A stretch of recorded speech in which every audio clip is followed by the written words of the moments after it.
It's time for MacBreak Weekly, the show where we talk about the latest from Apple. Jason Snell is here. Andy Anako's here. Alex Lindsay's here. We're going to have to talk a little bit about the craziness over the weekend at OpenAI. Apple's classical music app is now available on the iPad. Why nothing shut down its iMessage app. And Apple bringing RCS green bubbles to the iPhone. All that and more coming up next on MacBreak Weekly. Podcasts you love. From people you trust. This is Twit. This is MacBreak Weekly, episode 896, recorded Tuesday, November 21st, 2023. Waffles at JJ's. MacBreak Weekly is brought to you by ZocDoc, the free app where you can find and book appointments online with thousands of top-rated, patient-reviewed physicians and specialists, filtered specifically for the ones who take your insurance, are located near you, and treat almost any condition. Go to ZocDoc.com/MacBreak and download the ZocDoc app for free. And by Discourse, the online home for your community. Discourse makes it easy to have meaningful conversations and collaborate anytime, anywhere. Visit discourse.org/twit to get 1 month free in all self-serve plans. It's time for MacBreak Weekly, the show where we cover the latest news from Apple. And joining us now, the man, the myth, the multicolored legend, Jason Snell, sixcolors.com. Hello, Jason. Hello, Leo. It's great to be here. Nothing mythical about you. I just want to say over my left shoulder is my replica of the Stanford Axe, which the University of California continues to possess. Damn them. Roll on, you bears. I was going to ask you how it's the big game, right? The big game. The big game went. Nothing like having your college football team beat its rival. It's love it. Riding high all week. Again, it's great. That's all it takes. It's like there's nothing like it. Okay. Got the axe. Own the axe. We Love got the axe. It's nice to possess that. Do not use it in case of fire, I'm thinking. But, there's a whole, it's that early 20th century stuff where there's nonsense of like there was something and then some students stole it and then somebody stole it back and then there was a threat and then somebody brought a live bear to a football game and then there was bad. And finally they're like, okay, why don't we just agree that whoever wins the game can take the axe and we'll put it on a plaque and let's stop with the nonsense. And then they more or less have stopped. Not entirely, but mostly have stopped with the nonsense. But boy, there were shenanigans happening in colleges in the early 20th century. They didn't know what they were doing. Those days were fun, wild times, my friends. Also with us from WGBH in Boston, Mr. Andy Anako. Hello, Andrew. Listen, Jason, women lying in ponds distributing forestry equipment is no basis for a system of education. If there's ever to be any progress... I love it. And from officehours.global and Twit this week, thank you for filling in, Mr. Alex Lindsay. Next week. Good to be here. Are you going to be on Twit next week? No, this week you were on. I was on last week. Yeah, this was last Sunday. Day before yesterday. Yeah. It's very confusing for me. I've been in Vegas. The time has no meaning. You're still getting your hearing back. Especially races at midnight. Yeah, it was pretty amazing. Do you want to see some video of the... Yeah. It's not the kind of thing, you really have some appreciation for the F1 people, the team, the broadcast team. And in fact, sometime I'd love to see if you could get us in there. Because that is a hard thing to do, to catch cars going 215 miles an hour by you. It's one of the most amazing video setups out there because they've got feeds coming in from the cars. They've got cars obviously in certain 124 locations. cameras or something. Yeah, because of the cars. I'm just amazed they manage all those radio channels, because it's not just the video; it's all the telemetry that has to come from each individual car for like a million different sensors, and if any one of them fails, that's like, hey, that was $18 million that clutch cost us because we couldn't get that data. Okay, it's fun to be on Ferrari teams. Yeah, it's a $15 million car, and it caused when the drain pipe came up in the practice and destroyed Sainz's car. It cost $1 million to fix it. Yeah, and he got a penalty. Some punk kid steals your catalytic converter overnight. Don't even ask about it. You don't want to know. It really. Am I the only one that this occurred to? That this sounds like the basic premise of like Ocean's 14, like a big heist movie where there's an F1 high-speed race in the middle of Las Vegas. They'll be shutting down, and the owner of this new casino built this really ridiculous illuminated ball that's a big video screen. That was wild too. Yeah, they told the ball is figuring out how this is. Yeah, during the race, you're not allowed to display red or yellow because they don't want it to be confused with red flags or yellow flags. Oh God! But they were allowed to display checkered flags. So there's that. Is there also like the Acme law that says that you cannot display an opening to a tunnel or something in the side of that? Oh yeah, that would be. I've seen how close that is to the regular roads. That would be cannot reasonable. Imagine there being huge pileups. Just like, wow, what the hell is going on there? We're talking, folks, about the Formula One race, which is a very expensive, high-end auto racing league that happened in Las Vegas over the weekend. And on the streets, on the strip, and shut down Las Vegas. And I have to tell you, the cabbies were very unhappy.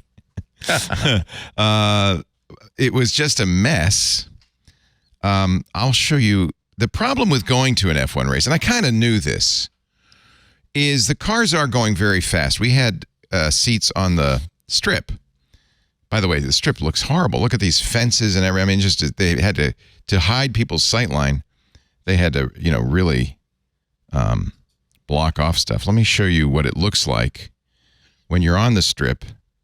Let me see is my audio going? Because you need to hear the audio. Let's see. Yeah. This is all you see. Yeah.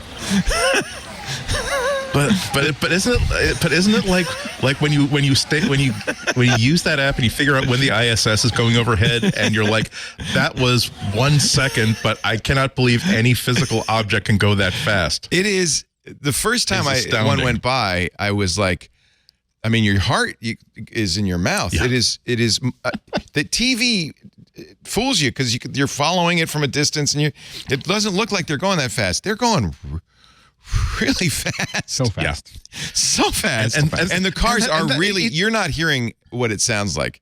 The cars are really loud. My watch kept going off. It's not, that's loud. I was wearing, actually AirPods Pro noise reduction is great because it cuts the low end, which is really where most of the noise is. So you just hear this whine go by. But those are really loud. You feel it in your chest and you think, who would drive a rocket down Las Vegas Strip? What insanity. Anyway, it was a lot of fun. We had a great time. But don't go to an F1 race expecting to see or a race. You're basically seeing what you just saw. There you go, right there. All right, so I'm back. I did anything happen while I was gone? Was there any tech news? Slow. Yeah, pretty quiet. I was briefly CEO of OpenAI. You and about a dozen other. I was on. They told me I was in line. I was like, I had my phone on. I had my phone on Do Not Disturb because I was having dinner. When I woke up, I found from 6:10 to like 6:43. I was disappointed because like I could have gotten some stuff done there for everybody. But oh well. Yeah.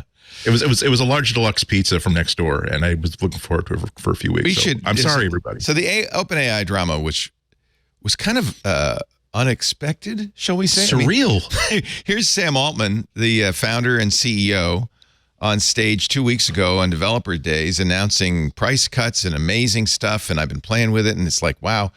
And then apparently it was, as far as we can tell, a palace coup from within.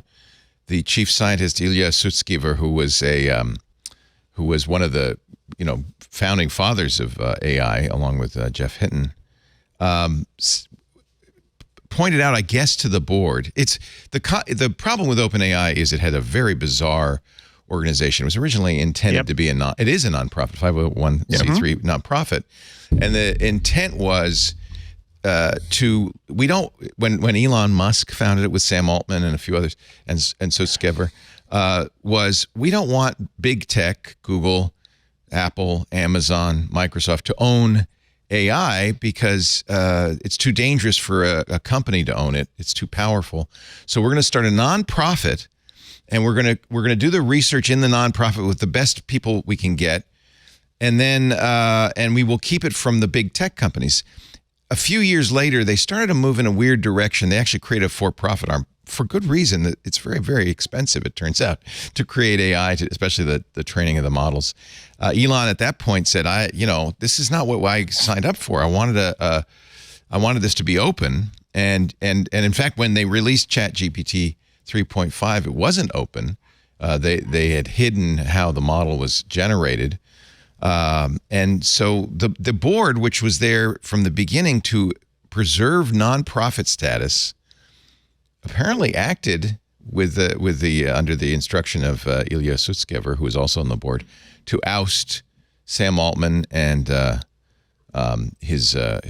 chair of the board too, Greg Brockman, because they felt like they were moving too far in the for-profit arena. Yeah. And they weren't revealing that to the board. And the board was there for one thing, to at least those 3-4 members were there to preserve this integrity, this open nonprofit integrity. So even though what they did was apparently, from a business point of view, suicide, they felt like I think they felt like they had to do it. They're a nonprofit. I mean, I've been on a nonprofit board. They're a nonprofit board. I mean, I don't know. I would be really interested, Leo, especially you, but everybody's thought about, like, was it naive or cynical to set up this thing as an open, as a nonprofit? But it feels like Silicon Valley's full of a lot of people who talk big. And I think that they wanted to talk big about being humanitarians by creating OpenAI. But the fact is, VCs are going to VC, founders are going to founder. And you end up not that kind of foundering, like founding. Founders are going to found. I'll rephrase that. Founders going to found. And so you end up with Sam Altman, who doesn't have actual skin in the game because it's a weird setup here. None of them do. Not even the board have shares. Right? Yeah. So he productizes because that's how he thinks. And they build a product, and Microsoft bases a strategy on it. And like, I get all of that. But it strikes me as being that it was sort of like, maybe naive, maybe cynical, but the nonprofit board is acting like a nonprofit board. It's not their job to maximize value or productize something to make a profit. Like, it's totally not why they're there. And that's why it feels like this whole thing was almost doomed from inception if it was ever going to chance upon a profitable product, which it did. Well, and the problem is that you can't do what they're doing without billions of dollars, not millions, but billions of dollars. And it's very hard to raise billions of dollars as a nonprofit. And so I think that they got to a point where, like, this isn't sustainable unless we can't do the next thing without having some arm that's generating revenue and pushing it back in. I think that what they needed to do was build probably a firewall between that nonprofit and the for-profit, where the nonprofit could have influence, like have a seat or two on the profit board, but couldn't fire the CEO. That was the missing piece of this firewall, because putting the kind of people that they had into the nonprofit board, that made sense. Having nonprofit people coming out of research facilities being on a board for a commercial entity is throwing snowflakes into a sauna. Let me show you this is from the founding, where they belong. This is the founding documents. This is the structure of the company. And you immediately see that this is problematic. I think the board members did what they were duty bound to do, and they knew it was a suicide mission. They were duty bound. I think that they panicked. No, I don't think so. I think that they thought about this long and hard, and I don't think that this was a panic move, because it was a dumb time to do it. They did it before the markets closed. They killed billions of dollars in value in Microsoft stock. But I think that they, just as you said, that wasn't their job. Their job was to think as a nonprofit. When you're on a nonprofit board, you are a trustee of the public. Exactly. And in this case, I mean, if you read their document, kind of all of humanity, like, your job is not to have OpenAI be a successful productizing company and make Microsoft stock go up and make a lot of money. Like, that's literally not what your job is. Your job is to follow the charter and think about the public, which is who you report to, who you represent. And like, people, I've seen a lot of hot takes from people who understand how corporations work and don't understand how nonprofits work, but like, their actions are completely understandable. And then people are like, but they're committing suicide because they're like, but they don't care. That's their job. They're being and a lot of the counter arguments are essentially like, but should they not be tempted by the poison fruits of profit? But also, and the answer is, technically no, they shouldn't be. I think the only counter argument to that is, should they have some seat at the table when we talk about AI, because they've just given it up. Like they're not gonna, like the thing is that it's now it's off to the races, because they're gonna either give up, they're either gonna step down and allow something else to happen, or all of OpenAI is gonna go to Microsoft and do whatever they're gonna do there. Like it's not like, the thing is that I think that the suddenness of it though is, it didn't seem like there was any discussion. Well, we don't know. We don't know what conversations they had with Sam. Sam was going out and raising money. He has this WorldCoin thing that he's doing that's designed to somehow combine cryptocurrency, a giant orb that scans your irises with basic, universal basic income. I mean, there's this big effective altruism piece of it. And then Sam was also doing this capitalism thing, going to Saudi money, sovereign funds, and SoftBank. He wanted to do a phone with Johnny Ive funded by SoftBank. Honestly, I think the board's going, Sam, and finally said, Sam, you got to go, because this is not what we're supposed to be doing. Now, I'm sure they knew, although an interesting thing happened, because the guy who led this was one of the board members and the chief scientist of OpenAI, Ilya Sutskever, which I've mentioned before. Sutskever backed down. He apologized. He said, he basically tweeted, I'm sorry, we screwed up. Sam, come back. Which is very a surprise. The other thing, and this is getting very science fiction-y, and because we got to talk about Max, but I can't not talk about it. But again, this is like the water cooler talk after like a Bravo Housewives thing. You can't not talk about it before you start work. Yeah. The chaos was amazing. Go ahead. I think there is this little thread in here, and I don't know how much credence to give it. But what is important to understand about Ilya Sutskever is he's a believer in AGI. He is, along with Jeff Hinton and others, one of the people who really thinks we are imminently going to see the development of an artificial intelligence that is equivalent or better than human. And they understand, and I think it's the case, that it would change everything. Every industry, every business, every job, everything's thrown up in the air. And Sutskever was, according to reports from Bloomberg and The Information, becoming a cheerleader for AGI, which, like, he was really driving them in that direction. And I think there's also this thought that maybe they had hit it. It had happened or was about to happen, and Sam was hiding it from them. And now I think this is science fiction. I'm not convinced that this will ever happen.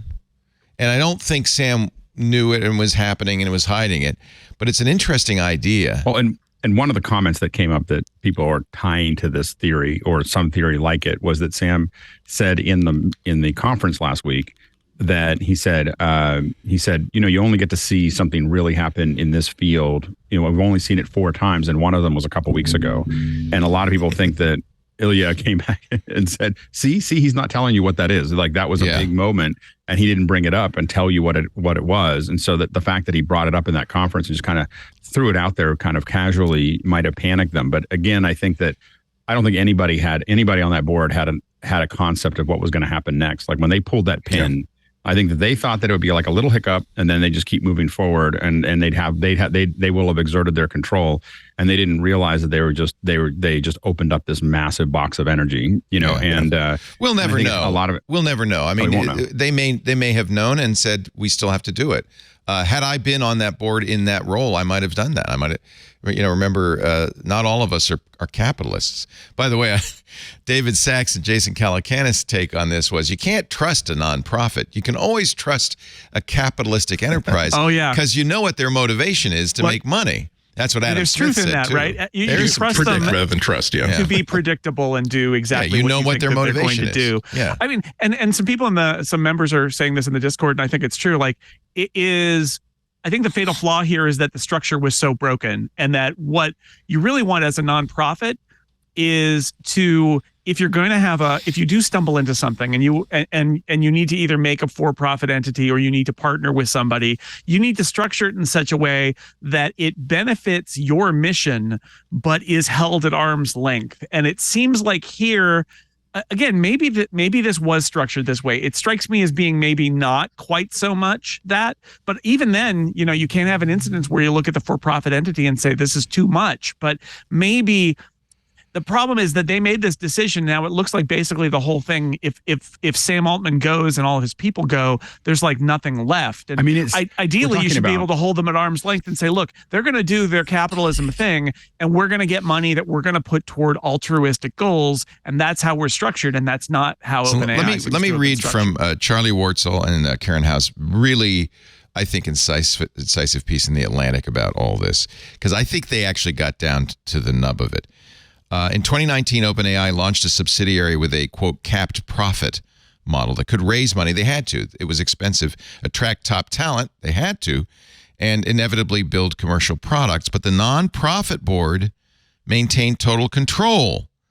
This corporate minutiae is central to the story of OpenAI's meteoric rise and Altman's shocking fall. It was the culmination of a power struggle between the company's two ideological extremes. One group, born from Silicon Valley techno-optimism, Sam Altman, energized by rapid commercialization. The other, Ilya Sutskever, steeped in fears that AI represents an existential risk to humanity and must be controlled with extreme caution. For 2 years, the sides managed to coexist with some bumps along the way. The tenuous equilibrium broke 1 year ago, according to current and former employees, with the release of ChatGPT. And, Sutskever was going around getting the team to chant, "Feel the AGI, feel the AGI." They were really going for, and who knows, maybe they achieved, I don't know, artificial general intelligence.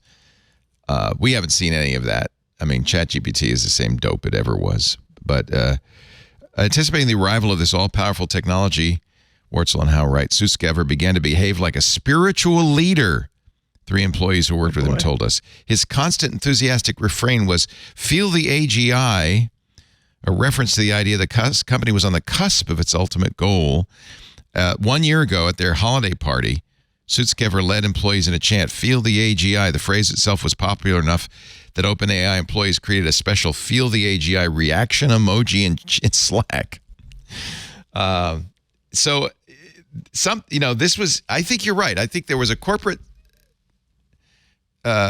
structure that was just not a house of cards. There was too much tension and was not going to hold. And then it just collapsed. And when it collapsed, well, of course, what happened?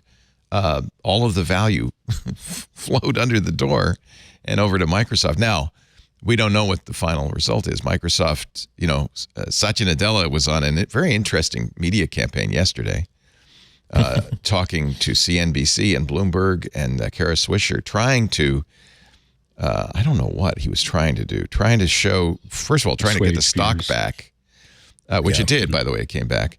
Because he said, well, we love Sam. We're going to work with him no matter what. In fact, we would like to hire him and his entire team.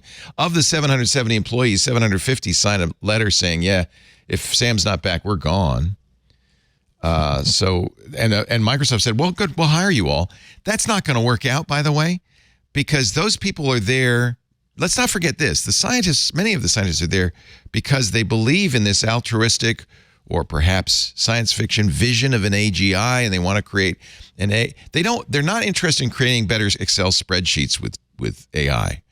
And that's what they'll end up doing at Microsoft. I think it was Ben Thompson who pointed that out. But you can go the other way too. I thought there was a really good, I think you'd have to call it an opinion piece in the New York Times this morning. I have it in front of me. It's called "The Long Shadow of Steve Jobs Looms Over the Turmoil at OpenAI," basically making the case that influence of Steve Jobs on Silicon Valley culture is the idea that I am a CEO, I'm a visionary, I'm Tony Stark, I'm here to push things into the future, I'm here to have those big ideas and create those moonshots.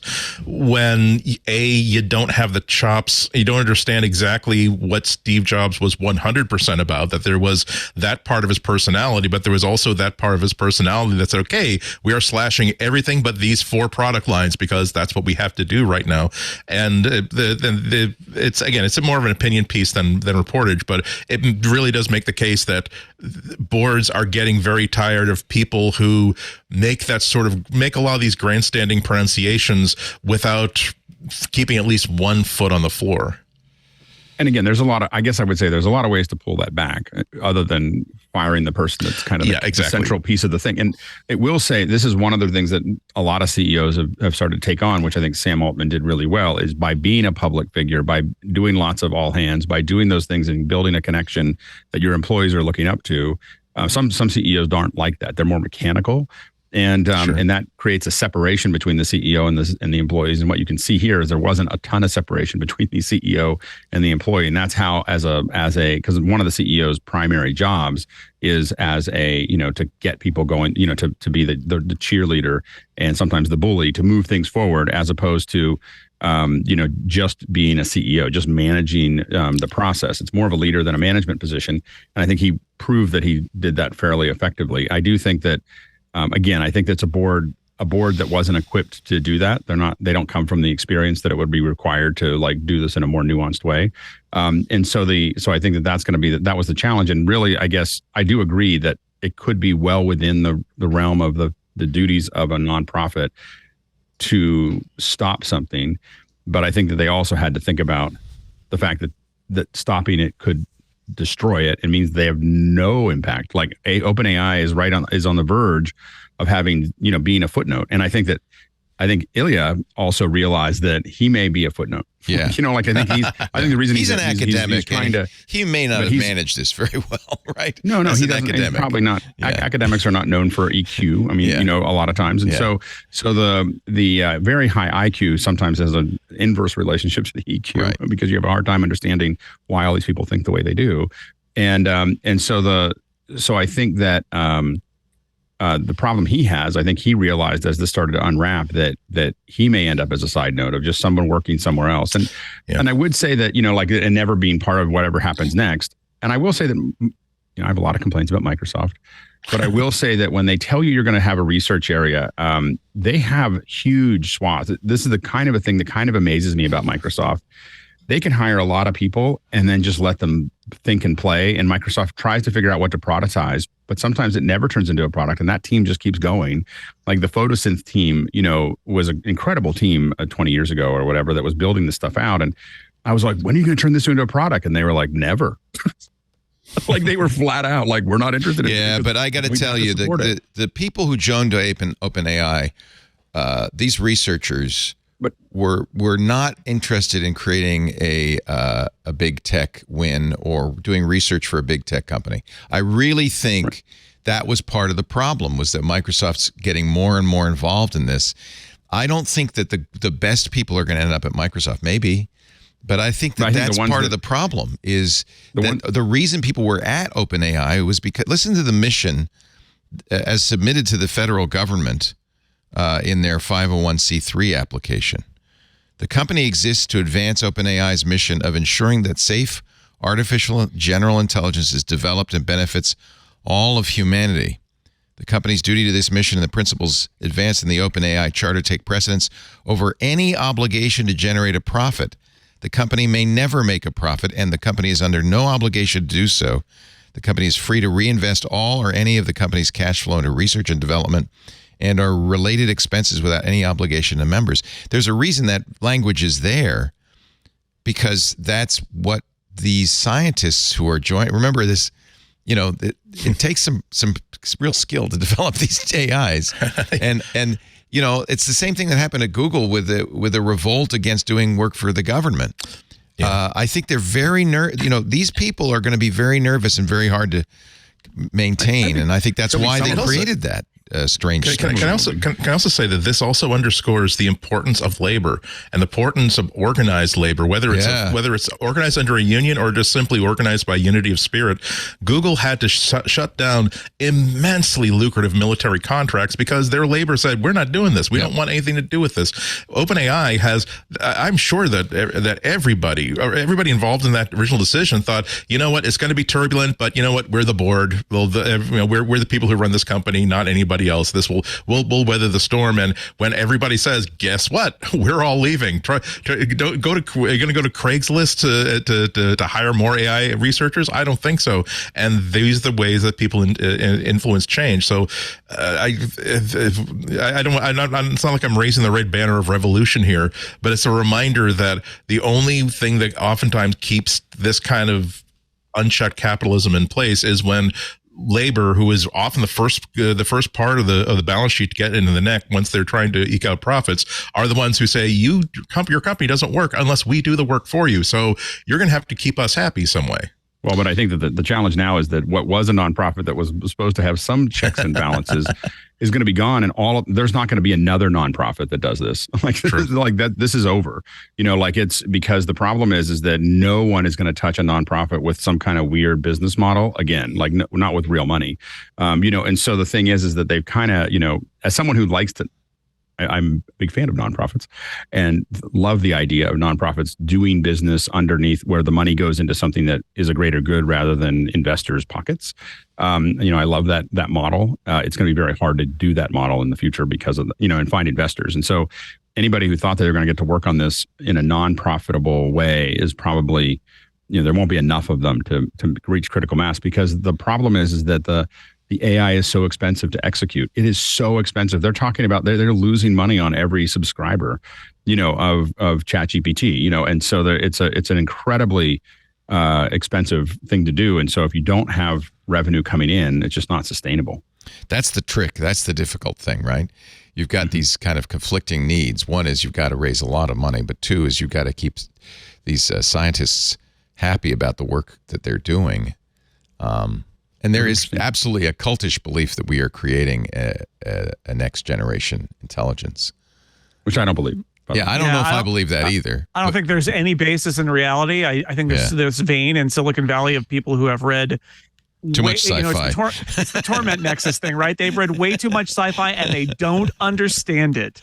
And they think it makes them be like a big thinker. And I think that it's very woo-woo and much Jason, more like believing in crystals than it is actually what's going to happen. I've felt that strongly for a while, but then after all this happened, I'm starting to think, well, maybe they're right.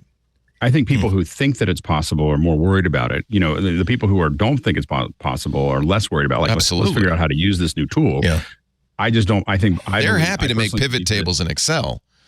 Right. But the people who are doing the most interesting work are the people who want to create Colossus or the Forbin Project or HAL 9000. I think that the torment nexus. I think it's similar to that line from Oppenheimer, where Oppenheimer's talking to the general in charge of the project, and the Oppenheimer says there's a really only a minuscule chance that when we detonate this bomb, it will destroy all life on Earth. And the general says, how much? How much would you be happy with? I would be happier with 0 chance that detonating this bomb will destroy all life on this Earth. And so when you're talking about the worst science fiction scenario possible, okay, yes, that is an extent. Without joking about that, yeah, the worst situation possible is often an extinction level event. You can't run your day based on that. But however, if there are simple safeguards early on that we can place in, just as there were safeguards that were put on to genetic modification and genetic research back in the 70s, when that became got its revolutionary moment, there was an agreement that no, we are not going to try to make sure that, hey, you want your kid to have blue eyes, we'll make sure that we adjust the genetics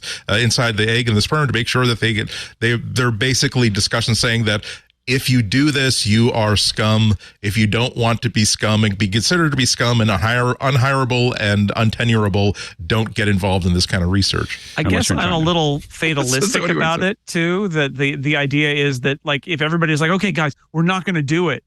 Somebody's going to do it, right? So the hard part is the genies leave bottles, right? That's what happens. The bottle is open. The genie's going to leave the bottle. We want it to be guided, but it's going to happen. We just need to figure out the right way to deal with it. It's the moral of Oppenheimer. he believed that he had they realized that it's possible that atomic energy could be released at E equals MC squared at this massive multiplier, and then said, well, if the Germans get it, we're toast. Oppenheimer's Jewish, and so we've got to do this to counter the Germans. But he regretted it because you do let the genie out of the bottle, it's gone. And I think he regretted it in the end. Again, I mean, he did, and yet that's the great contrast. Oppenheimer is my favorite movie of the year.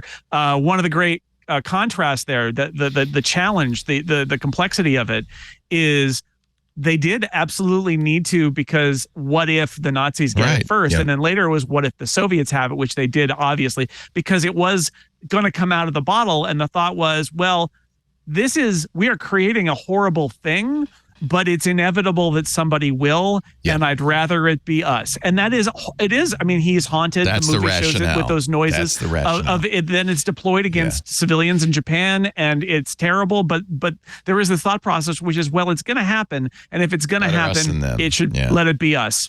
Well, and it was Edward Teller, by the way, who said, "Oh yeah, well, it could in fact set the atmosphere on fire and destroy the Earth, but that's a small chance." It was then Edward Teller who Oppenheimer tried to convince. We got the H bomb. We got an A bomb. Let's not make a hydrogen bomb. It would be too destructive. And Teller said, "Oh no, we got to do that."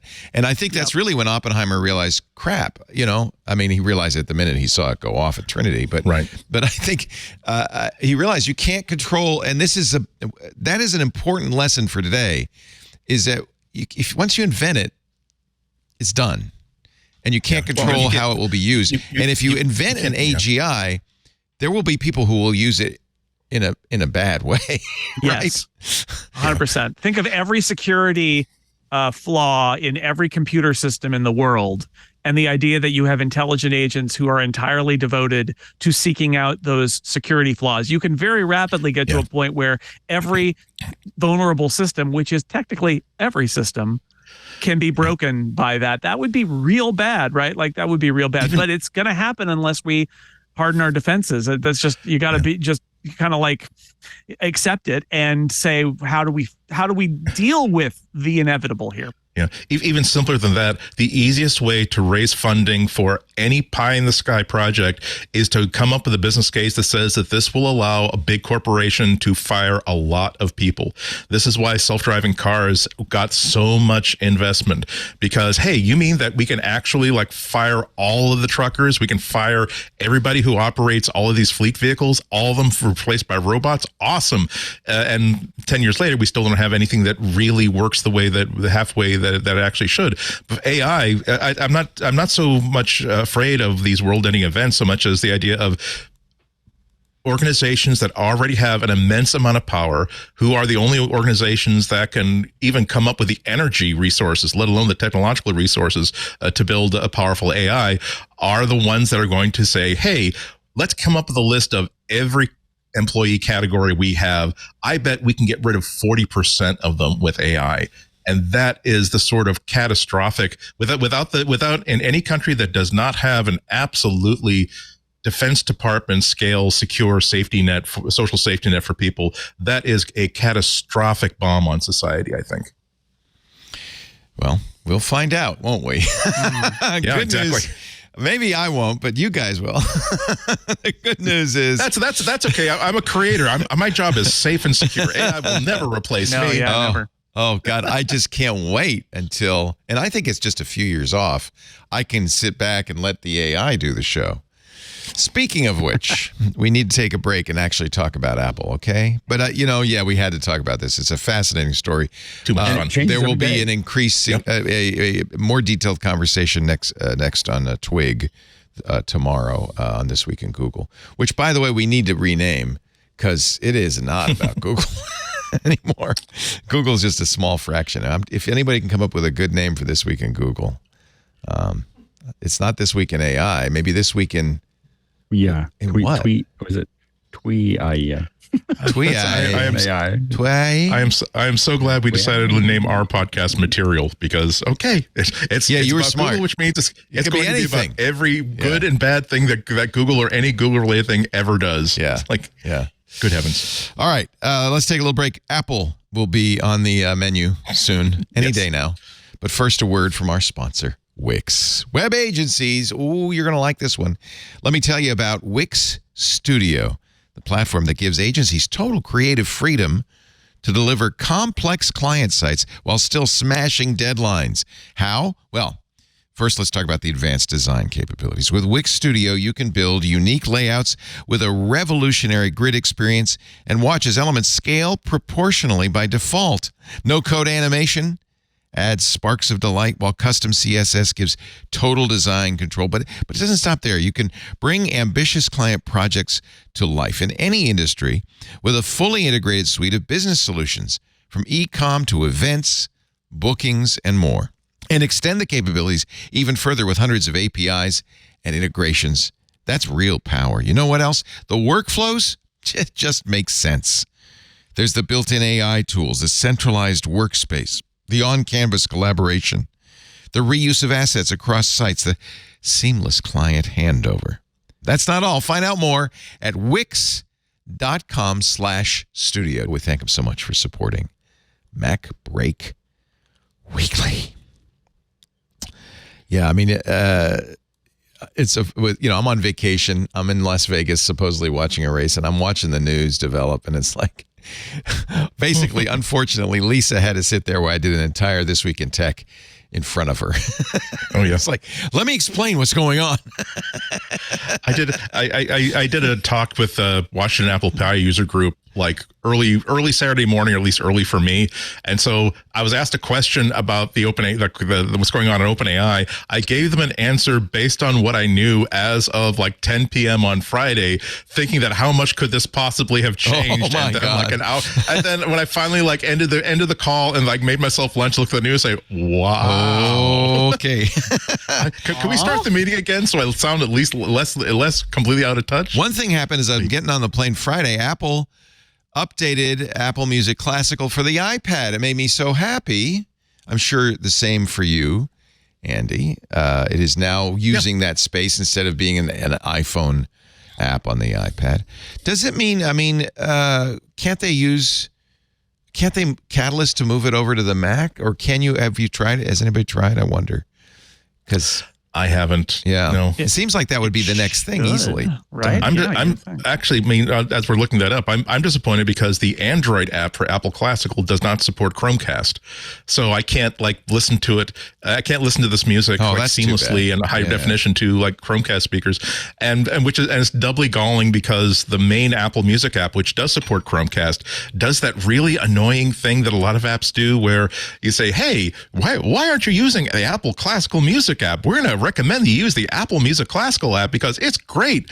And you want to say, I would be using it if it didn't absolutely totally not work for this thing I want to do with it. The New York Times web experience does the exact same thing. Where every time I read something on the New York Times on my phone, it says, hey, open this in the New York Times app. It's a better experience. And I wish there were a button to say, instead of maybe not now, I could say, I've tried the app. It's terrible.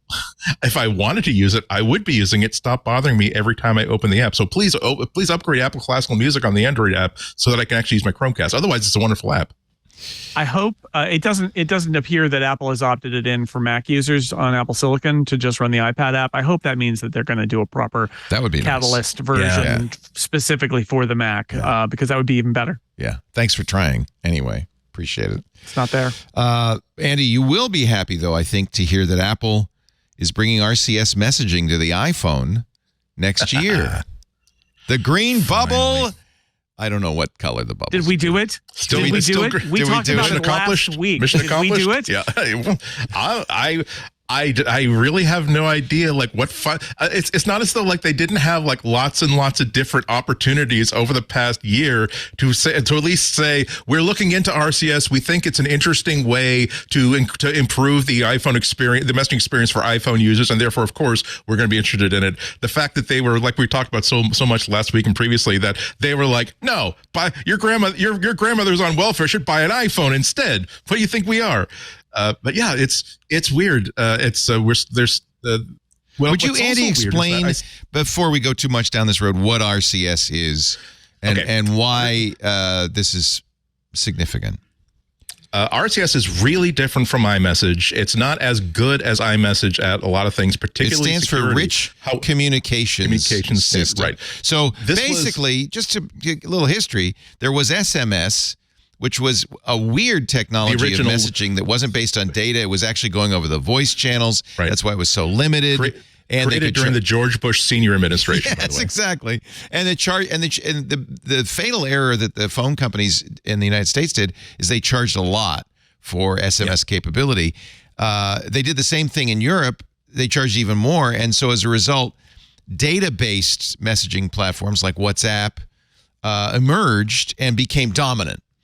Meanwhile, Apple did their own version, Messages, which did both because it was on a phone, did both SMS and a data-based messaging system, preferring the data-based messaging system, but falling back to the SMS. That was the green bubble, right? It was okay. We used SMS to call you on your Android phone, Andy, because you don't support our fine protocol. So you got a green bubble, and that was your life and your lot in life. And sorry, and there were some missing features. Chiefly, you couldn't create a group with both blue and green bubbles. Yeah, it's basically what the bottom line is that the RCS messaging is something that the industry coalition that created the previous messaging standards and all the carriers in Europe and elsewhere and Google got together and said, let's fix this. Let's start making a much better like messaging platform, because they were also seeing that third-party messaging platforms were a much better experience. This was the difference being that this was RCS was still a carrier-based standard. So yes, you do have to have like your messaging app support RCS, but this is not something where it goes through the RCS corporations or Google corporation servers or WhatsApp servers or Facebook servers or Apple servers to process everything. It can go through any service that supports RCS that's created by the carriers. Now, the thing that has caused a lot of people to misidentify this as, the reason why Google wants this is because it's Google's new private proprietary messaging service. No, it isn't. They were very, very big in getting this going because they had to be on board to develop this, because they basically make the messaging app for every phone that is not an iPhone.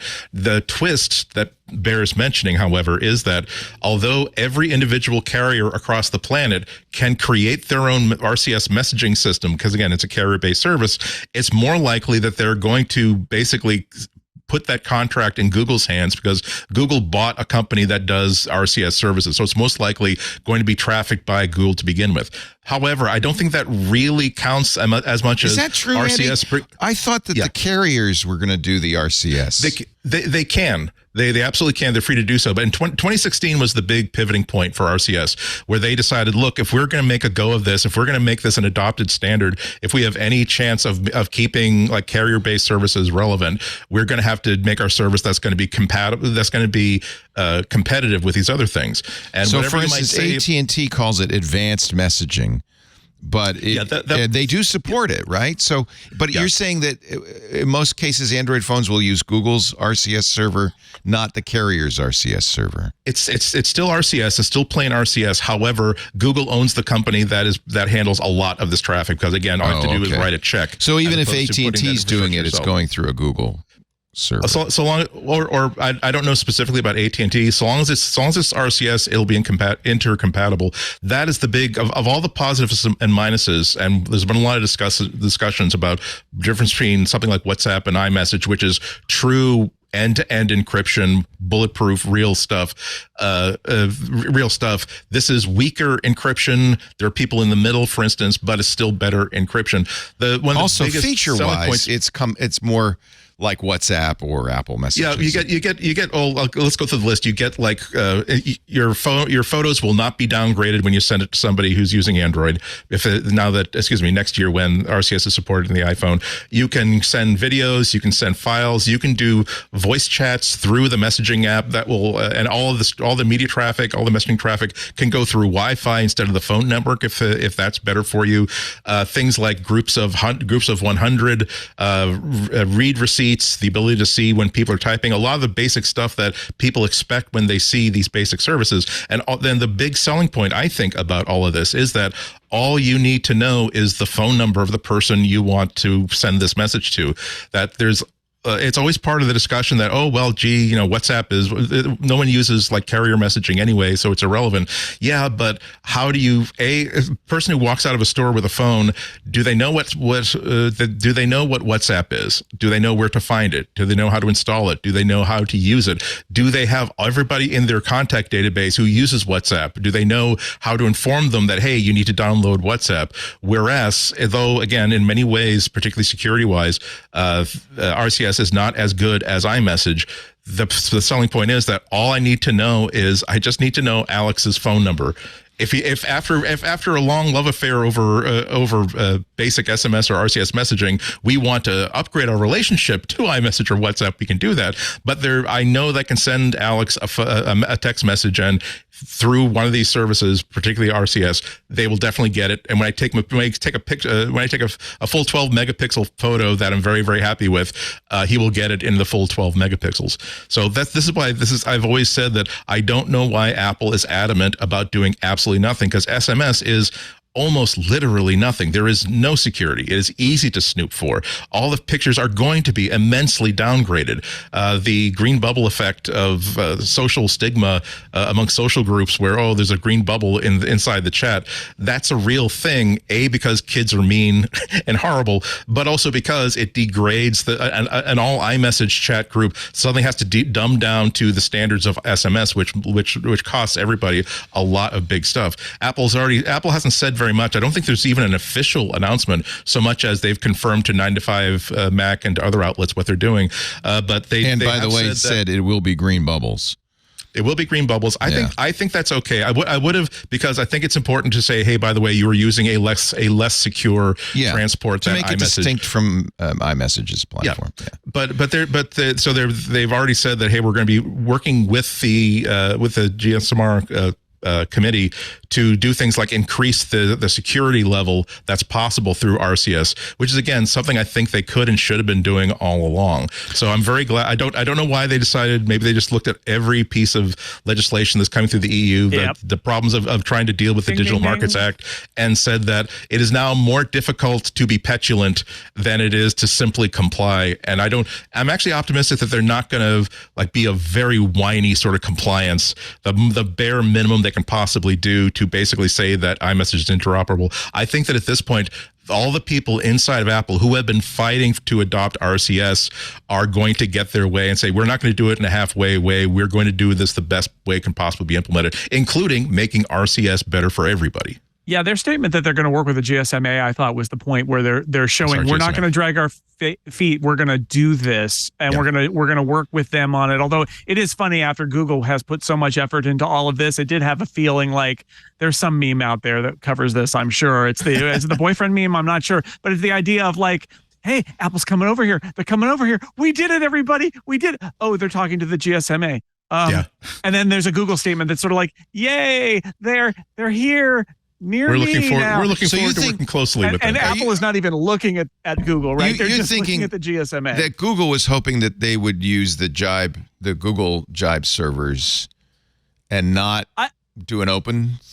I think Google was using this as branding for Google and Android and trying to shame Apple. It's not, though. And now Apple is like not even talking about Google. They're just talking about adopting a standard. And that's a very cold move that is a very Apple move. But I think in the end, they're not going to drag their feet. This isn't going to be kind of like a halfway move. I think that they're going to really legitimately support it. And I think that they probably do have the attitude, like, if we're going to do this, we should probably work with the standards body to make the security better, because we're not really thrilled with the security level on it. But I think that they're going to, It beats SMS security. SMS is so bad and right? old. And that was my point last week. Was just so it's an improvement. This is not replacing iMessage, but I do think it's because of the EU, right? I think in the end, that's why they're doing it. Is they want to be able to say, look, iMessage is for our users. Everybody else gets, and they're looking like, not that. This RCS thing that's okay, right? Instead of it being like a thing from the Bush administration. So to be clear. As long as you're messaging somebody with an iPhone, you're going to continue to use iMessages and the iMessage protocol and have all the encryption. Yeah, in features. messages. You won't notice anything. Instead of falling back to SMS when you talk to Andy on his Android device, it will now fall back to RCS. Still be a green bubble, but it'll be somewhat more secure, somewhat more feature rich. Now, by the way, I want to point out with read receipts and locations and all sorts of stuff that you can't get with SMS. Pathetic, really, and data. And it'll fall back to SMS if it absolutely has to. But there's always that. It's when they say later next year, it's before December 31st. So we have to mystery. kind of keep that on track. And I think that obviously we're probably going to see more features in iMessage that would not be compatible with RCS.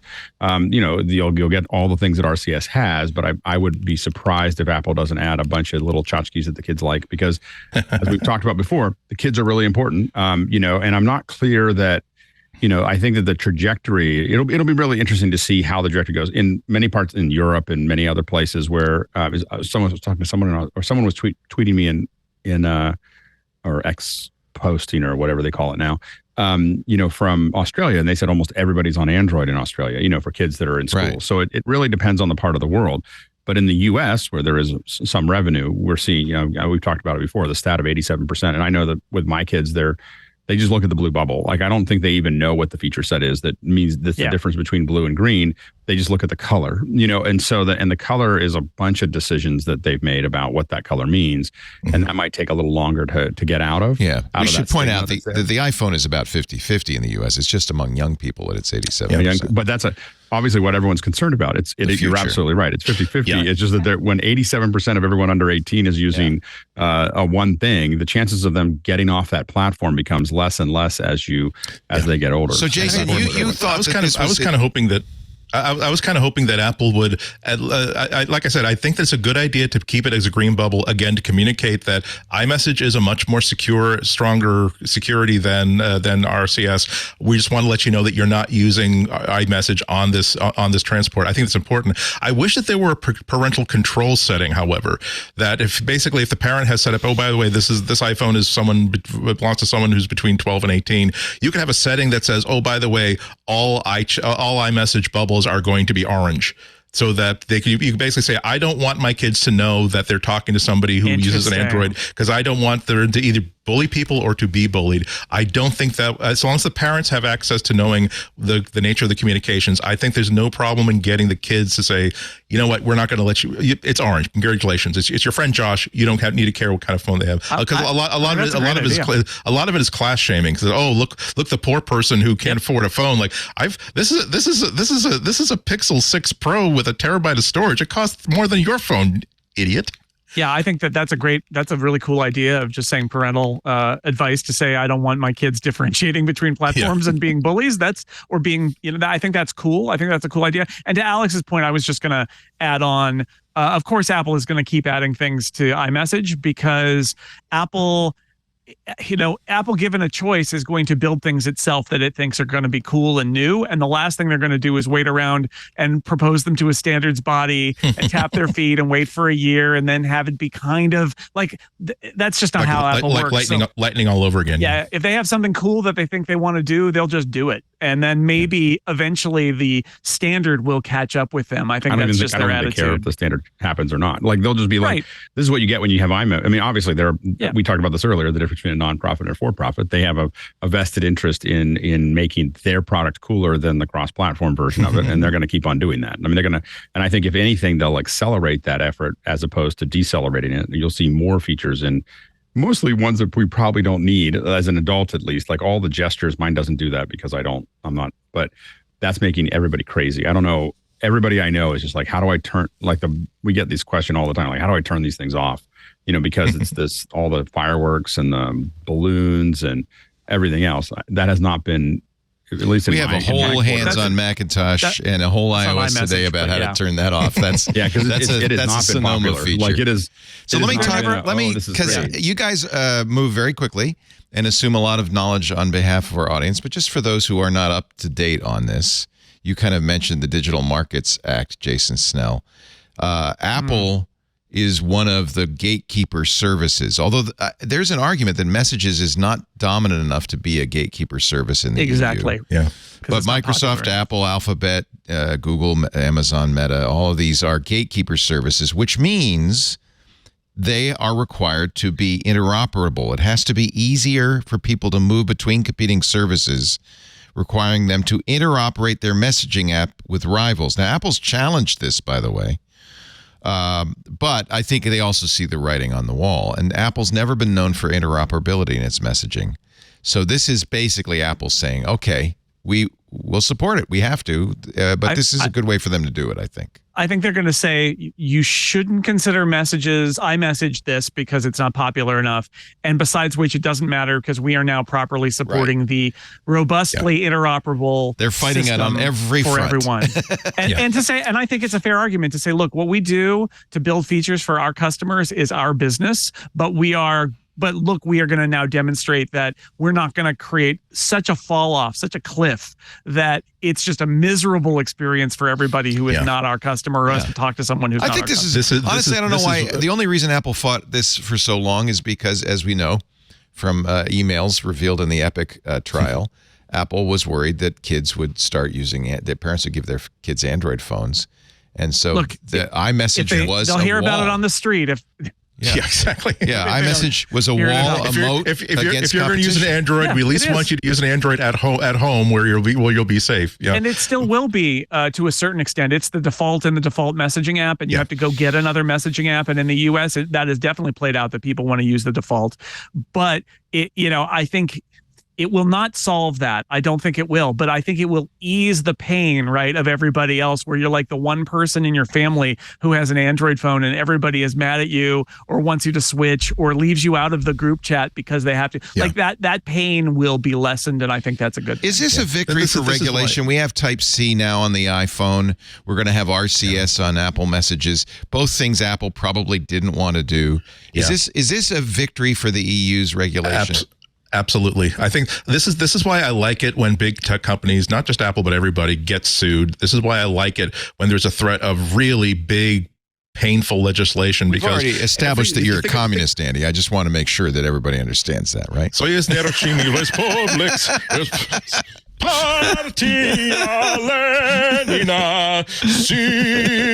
You are very appropriately to the left of Alex Lindsay, who's on the right. Yes, so we've got a good little. Jason and I will just sit over here. Yes. All I was going to say though is that this is why I like it, because maybe they have a case, maybe they don't have a case, but it forces a company like Apple to say, we are going to have to now make a case in a court of law where if we don't make a non-emotional, you can't make us do anything we don't want to case, they're going to, again, feel some pain. You think about all the really great, many of the really great, really positive changes that Apple has made to the App Store, to adopting USB-C earlier than it might, or more than it would ever have done so, adopting RCS. It wasn't because they finally decided, oh, well, gosh, the time is right and we didn't have the resources, but this blah, blah, blah. It's because they felt pressure from the outside and said that, okay, we now can't fight this anymore. We're going to go ahead and do this. Or we feel as though this will head off a much bigger pain in the future. This is why, again, I don't think that regulation is always the answer to a problem, but I do think that the considered application of regulation, class action suits, all this sort of stuff usually creates more good than harm in cases like these. The tendency for companies is to, initially to do things for users. This is Cory Doctorow's famous enshittification doctrine. To initially do things for users, but ultimately they start making decisions that maybe aren't the best for users, but are the best for profits. And I think you could make the argument that they held off on RCS or some sort of compatibility with Android for so long because they were trying to preserve profits, not because users demanded it. Of course. Now, there is a question. Somebody in the chat room, James, is saying RCS is a POS. Is RCS a bad protocol? I mean, is there reasons not to want to have RCS? It's operating on, I think, actually more than hundreds of millions. I think it's actually exceeded 1 billion. Again, it's not something that Google just came up and proposed 3 months ago, and they're trying to get at it because it'll increase their ad share. This has been around now. I think it was first proposed in 2010, 2013. Its current form, the form that Apple is going to be supporting, I think was finalized in 2016, maybe 2018. It's been around for a while. It is now being supported by every phone that runs Android that can run anything close to a modern version of Android, because what part of Google's work in this coalition of RCS was, we will basically put it into every stock Android messaging app that ships with every version of Android out there. Google added on top of it encryption, by the way, end-to-end encryption. That wasn't part of the spec. And they're free to do that. Again, the messaging app, this thing can be enhanced. I did see over the weekend a lot of people, including some people that I really respect, basically saying, "Oh no, it's not secure at all. This is a fallacy. This is a lie." Say, okay, it's not as secure as WhatsApp, not as secure as iMessage. It's still subject to. Whereas an iMessage to iMessage secure app, nobody can get access to that. If a government gets a subpoena, they can't get access to that message without unlocking either one of those two phones. With RCS, there is the presence of entities in the middle that could be persuaded with the right legal documents to turn up message traffic. It also is just not as strong a standard in terms of security fundamentally. However, there's a difference between SMS, which is not secure at all, and RCS, which has a lot of very good security features, but with some gaps in it that iMessage doesn't fall into as a trap. So yeah, it's not a piece of crap.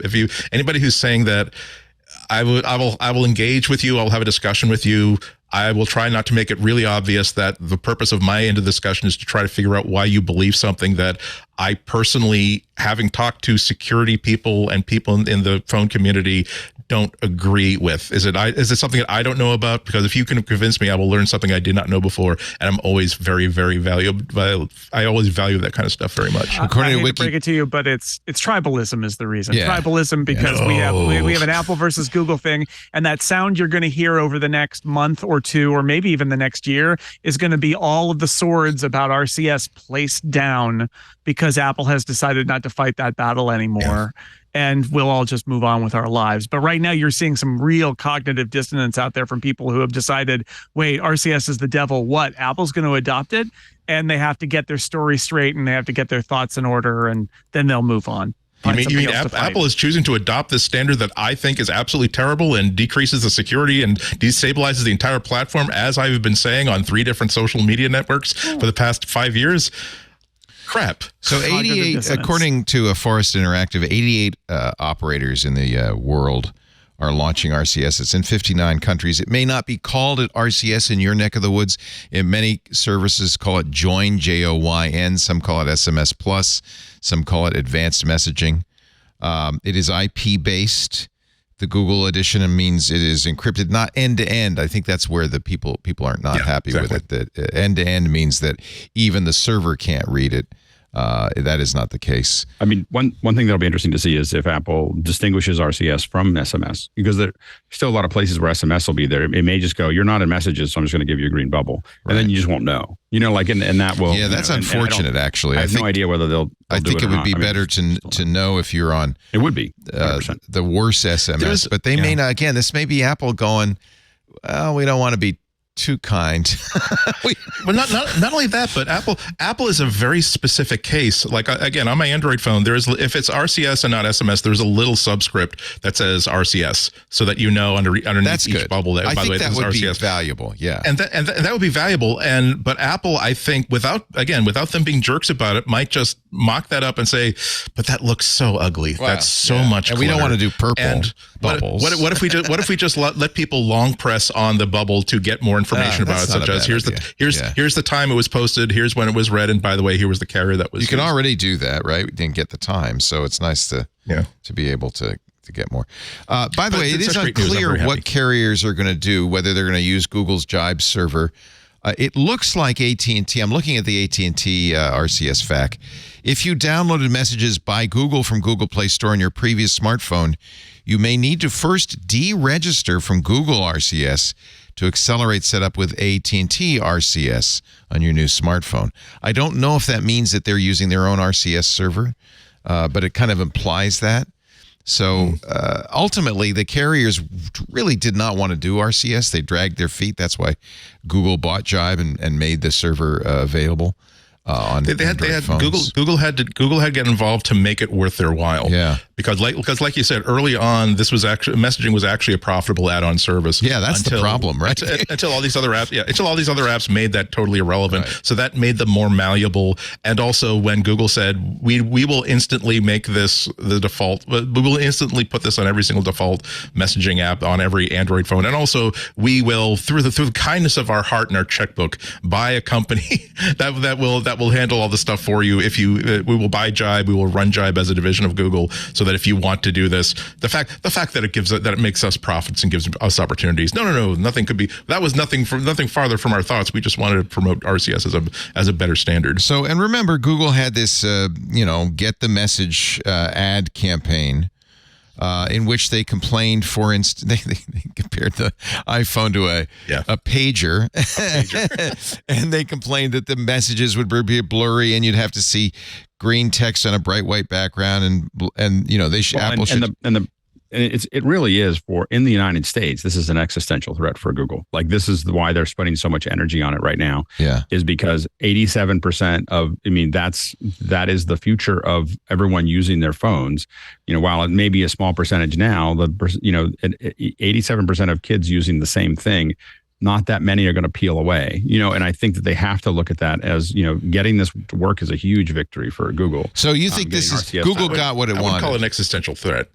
But 87% of kids making a decision about what they're going to use, and then where at school, like 87%. What part of the world? Of the United States. Okay, only the biggest market. Only the U.S. But so actually, not the biggest market. I'm sure China's a bigger market. I'm sure India will be a bigger market. Those are much more complex markets, though. Right. This one is the highest, most profitable. That's why I would agree with it being an important inflection point, an important matter for Google to make sure that Androids are more compatible, more palatable amongst young people than they are in a lot of their major markets. I just don't see it as an existential threat. That's all.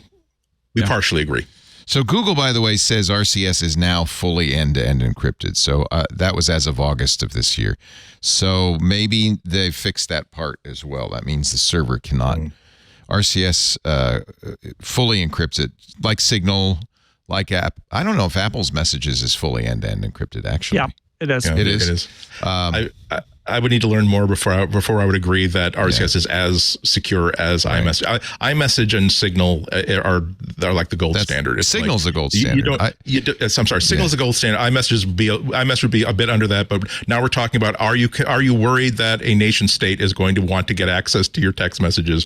In my case, I'm thinking usually no, but it's a big deal.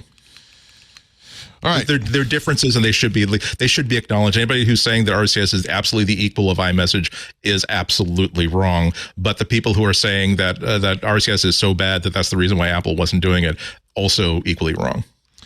So I think it's fair to say this is a victory for Apple users, not Apple. Absolutely. Sorry. There is a distinction between Apple and we who use Apple products. But this is a victory for us, right? This is. Yeah, I think there's no negative to this. Right. As absolutely no negative. No one will notice any difference except for, and I think this is. I can't wait to see the next big keynote about how if they mention this as a new feature, in whatever the next product announcement is, they said, but still there was a way to improve that. Our iPhone users take the best pictures of any smartphone platform on the planet, and now we're happy to say we've improved iMessages to make sure that all of your friends get to see how great your iPhone images are. You're welcome. Let's take a break. More to come with Andy Ihnatko, Jason Snell, Alex Lindsay. MacBreak Weekly is on the air. By the way, I should mention, we're financially struggling. I'll be frank. Advertising has dwindled, and unfortunately, even though we have ads on most of the shows, they are paying less for those ads. Next year is going to be a little grim as well. And as a result, we are starting to cut back some of the features that have cost us money, including live streaming. But people really hollered when we said, oh, you have to go into Discord. You have to be a member of Club Twit and watch the live stream there, partly because Discord's live stream isn't very high quality. You know, there's problems with it. They're working on it, and I'm sure it'll get better. So we've decided, because people do seem to really want to be able to watch us produce the shows, I'd say 90% of our audience downloads the shows and watches it at their leisure. But I hear from people who leave the stream on all the time and so forth. So what we're going to try anyway, we'll see how this works, is once the shows begin, we will stream them live on YouTube. So if you go to youtube.com/twit and subscribe, you'll get a notification when the live stream begins for each show. There will no longer be reruns. That costs us money to do. And we're going to kind of keep the pre and post show conversations isolated for the club, just so we have some more value to incite you to join the club. Because honestly, the revenue from the club is rapidly overtaking the revenue from advertising, and more going to be important to paying the rent, keeping the lights on, and keeping the staff employed. So if you like watching live, that's great. We appreciate it. YouTube has the live feed during production, but only during production. youtube.com/twit. And if you're not a member of Club Twit, or say you want to watch everything all the time, you can do that by joining Club Twit for $7 a month. It's very affordable. I paid that much for a latte at Starbucks at the airport. And I got less value than I got from Club Twit. Club Twit gives you all of our shows ad-free, additional shows like Hands on Macintosh with Micah that we don't put out in public. It also gives you access to our fabulous Discord and the Twit Plus feed, which has lots of extra stuff, the stuff that people enjoy before and after shows and special events and so forth. So if you're not a member of Club Twit, and I know you're not because you're hearing this, you wouldn't be hearing it if you were a member, then if you would do me a favor, do us all a favor, go to twit.tv/clubtwit and sign up. $7 a month, $84 a year. There are family plans and there are corporate plans available, and it really makes a difference to our bottom line, increasingly so. And I thank you from the bottom of my heart for your support. Our show today brought to you by, we do have a fine sponsor, ZocDoc. You know, it's funny because you can, if you're searching for the perfect pair of disco pants, let's say, you can go and shop around. You can get reviews, and you can do so much research. You could spend a day finding the perfect disco pants, and you'd be there and you'd be happy. And it's going to be delivered tomorrow, right? Weirdly, we've set it up so that you can do that for disco pants. You can't do that for a physician. How come you can get disco pants in just 2 days, but if you want to see a good doctor, it can take you forever, like months, to get an appointment? And even then, how do you know if they're good? Well, there is a way now, thanks to ZocDoc, ZocDoc. It is a free way to find and book great doctors, read amazing reviews from actual patients, or negative, I guess. But if you want to find the right doc, look for those reviews. And many of them are available for appointments within 24 hours. ZocDoc, it's a free app where you could find amazing doctors and book appointments with them online. We're talking about booking appointments with thousands of top-rated, patient-reviewed doctors and specialists. You can filter, especially for the ones who take your insurance, for instance, or are near you. You can treat almost any condition you're searching for: dentists, chiropractic, OD, all the kind of doctor, all with verified reviews from actual patients. They're very careful to make sure no bots, no fake reviews. So you really get a sense. It's not just, is this a good doctor or a bad doctor? The reviews will tell you what style of a physician. Some people want a doctor that will give them every possible fact and option and all the information. I like that. Some people say, no, please, just cut to the chase. Tell me what I should do, doc. And you may like that better, what the review will tell you. And here's the great thing. The average wait time to see a doctor booked on ZocDoc is between just 24 and 48 hours. You might get the doctor faster than you get the disco pants. You can even score many of them same-day appointments. Once you find the doc, that's why doctors love this, by the way. It's a great way for them to get new patients and to fill empty slots in their booking. Once you find the doc you want, you can book them immediately. Just a few app taps. No more waiting awkwardly on hold with a receptionist. You see, I have this rash all up and down. Go to ZocDoc.com/MacBreak. Download the ZocDoc app for free. Then find and book a top-rated doctor today. ZocDoc.com/MacBreak. I've used it. It really works. ZocDoc.com/MacBreak. I've used it many times for family members, and it really is a great way to find a doc. All right, back to MacBreak Weekly. I'm just looking in the Discord. Somebody has shared a picture of their Christmas in 1981, back when SMS was the only way you could communicate. There he is with his Atari communicator. Nice. That's great. Educator, I mean. That's great. I remember that. Thank you, Dan, for sharing that. That's fantastic. Okay, we did RCS. Do you want to see? I don't want to see. I watched, I regret, Apple's new holiday film. Yay. Did you like it? I didn't think it was the strongest thing they've ever done. Far from it, But I thought it was nice. I thought halfway when you get George Harrison master tapes as your soundtrack, you're already on the right foot. Yeah. I thought, and halfway through, I was like, "Oh man, are they really doing a story about this woman who is petty and awful and working out negative feelings in the most labor-intensive way possible through stop-motion felt animation?" And that the twist was nice. I just thought that. No, it was nice. It's a Christmas video. It's nice. I also like the fact that the Apple ad content was maybe all of like 6 seconds at the very beginning of it. It wasn't like, "Hey, well, and here's a time where I used my new Vision Pro headset to record videos that my elderly aunt who's in hospice care could then relive." Like, okay, thank you very much. Well, I think it was nice.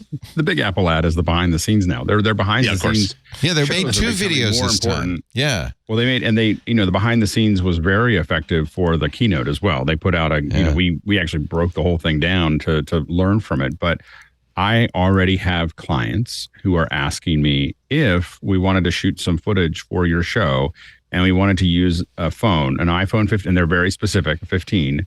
What is the formats that we need to deliver this in? Because there's so many on the phone. And so I say, well, you need, and I remember responding to someone saying, well, we'd like to get 4K, if you can, 60, that means you're going to use an external drive. If you don't have that, do 30, then give us Apple ProRes HQ. And the fact that I'm lining that out for them on a phone is crazy. But there, it does, I thought it wouldn't be that effective, but we're already getting like in productions that I'm working on. Can we deliver in this format?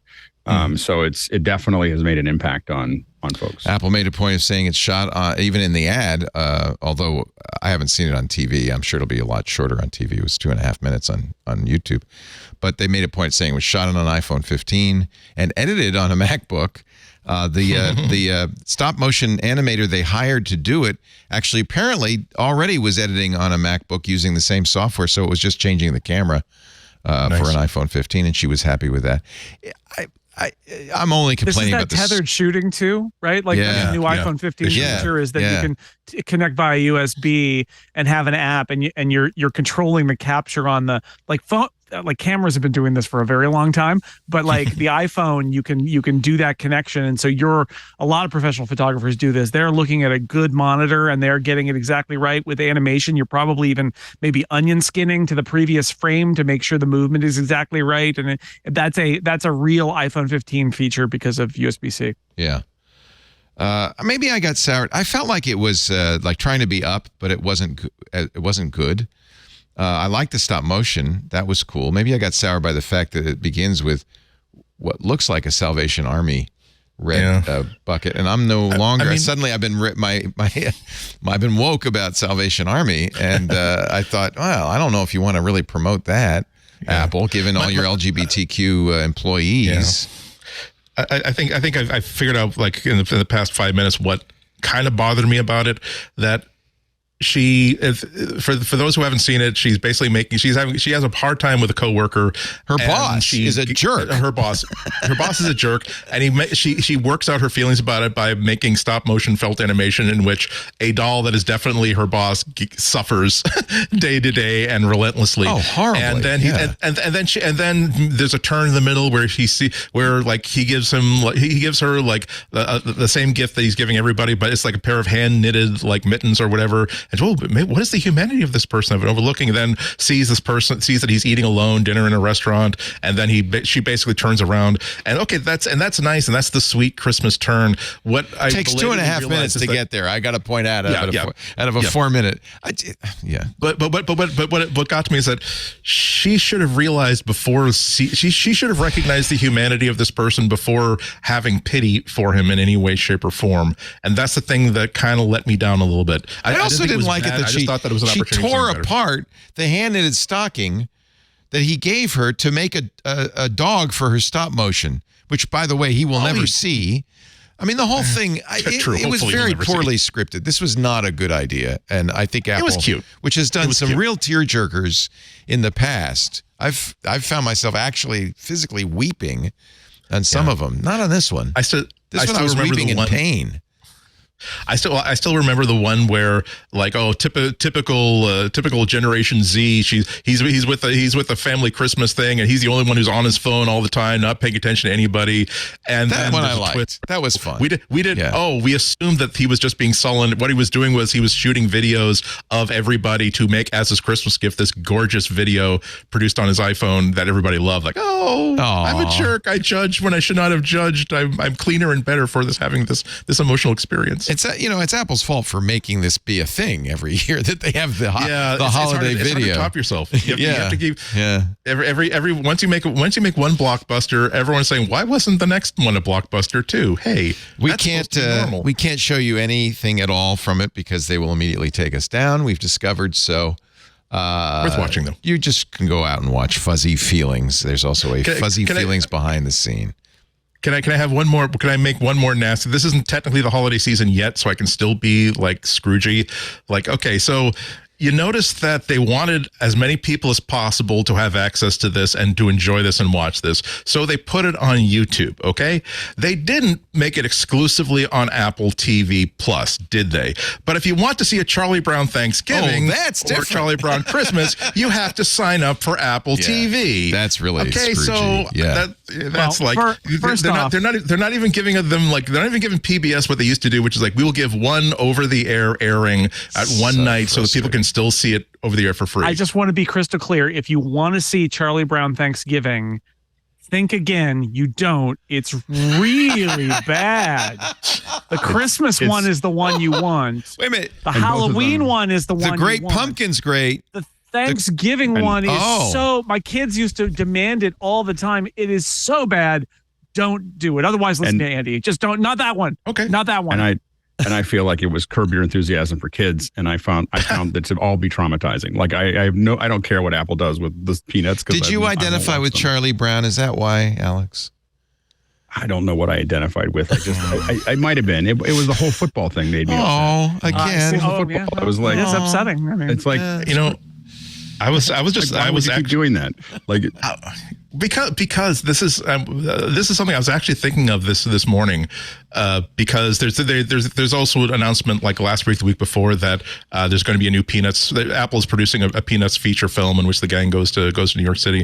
And I was thinking of I think that Apple is being a really good steward of the characters. Visually, they're on point.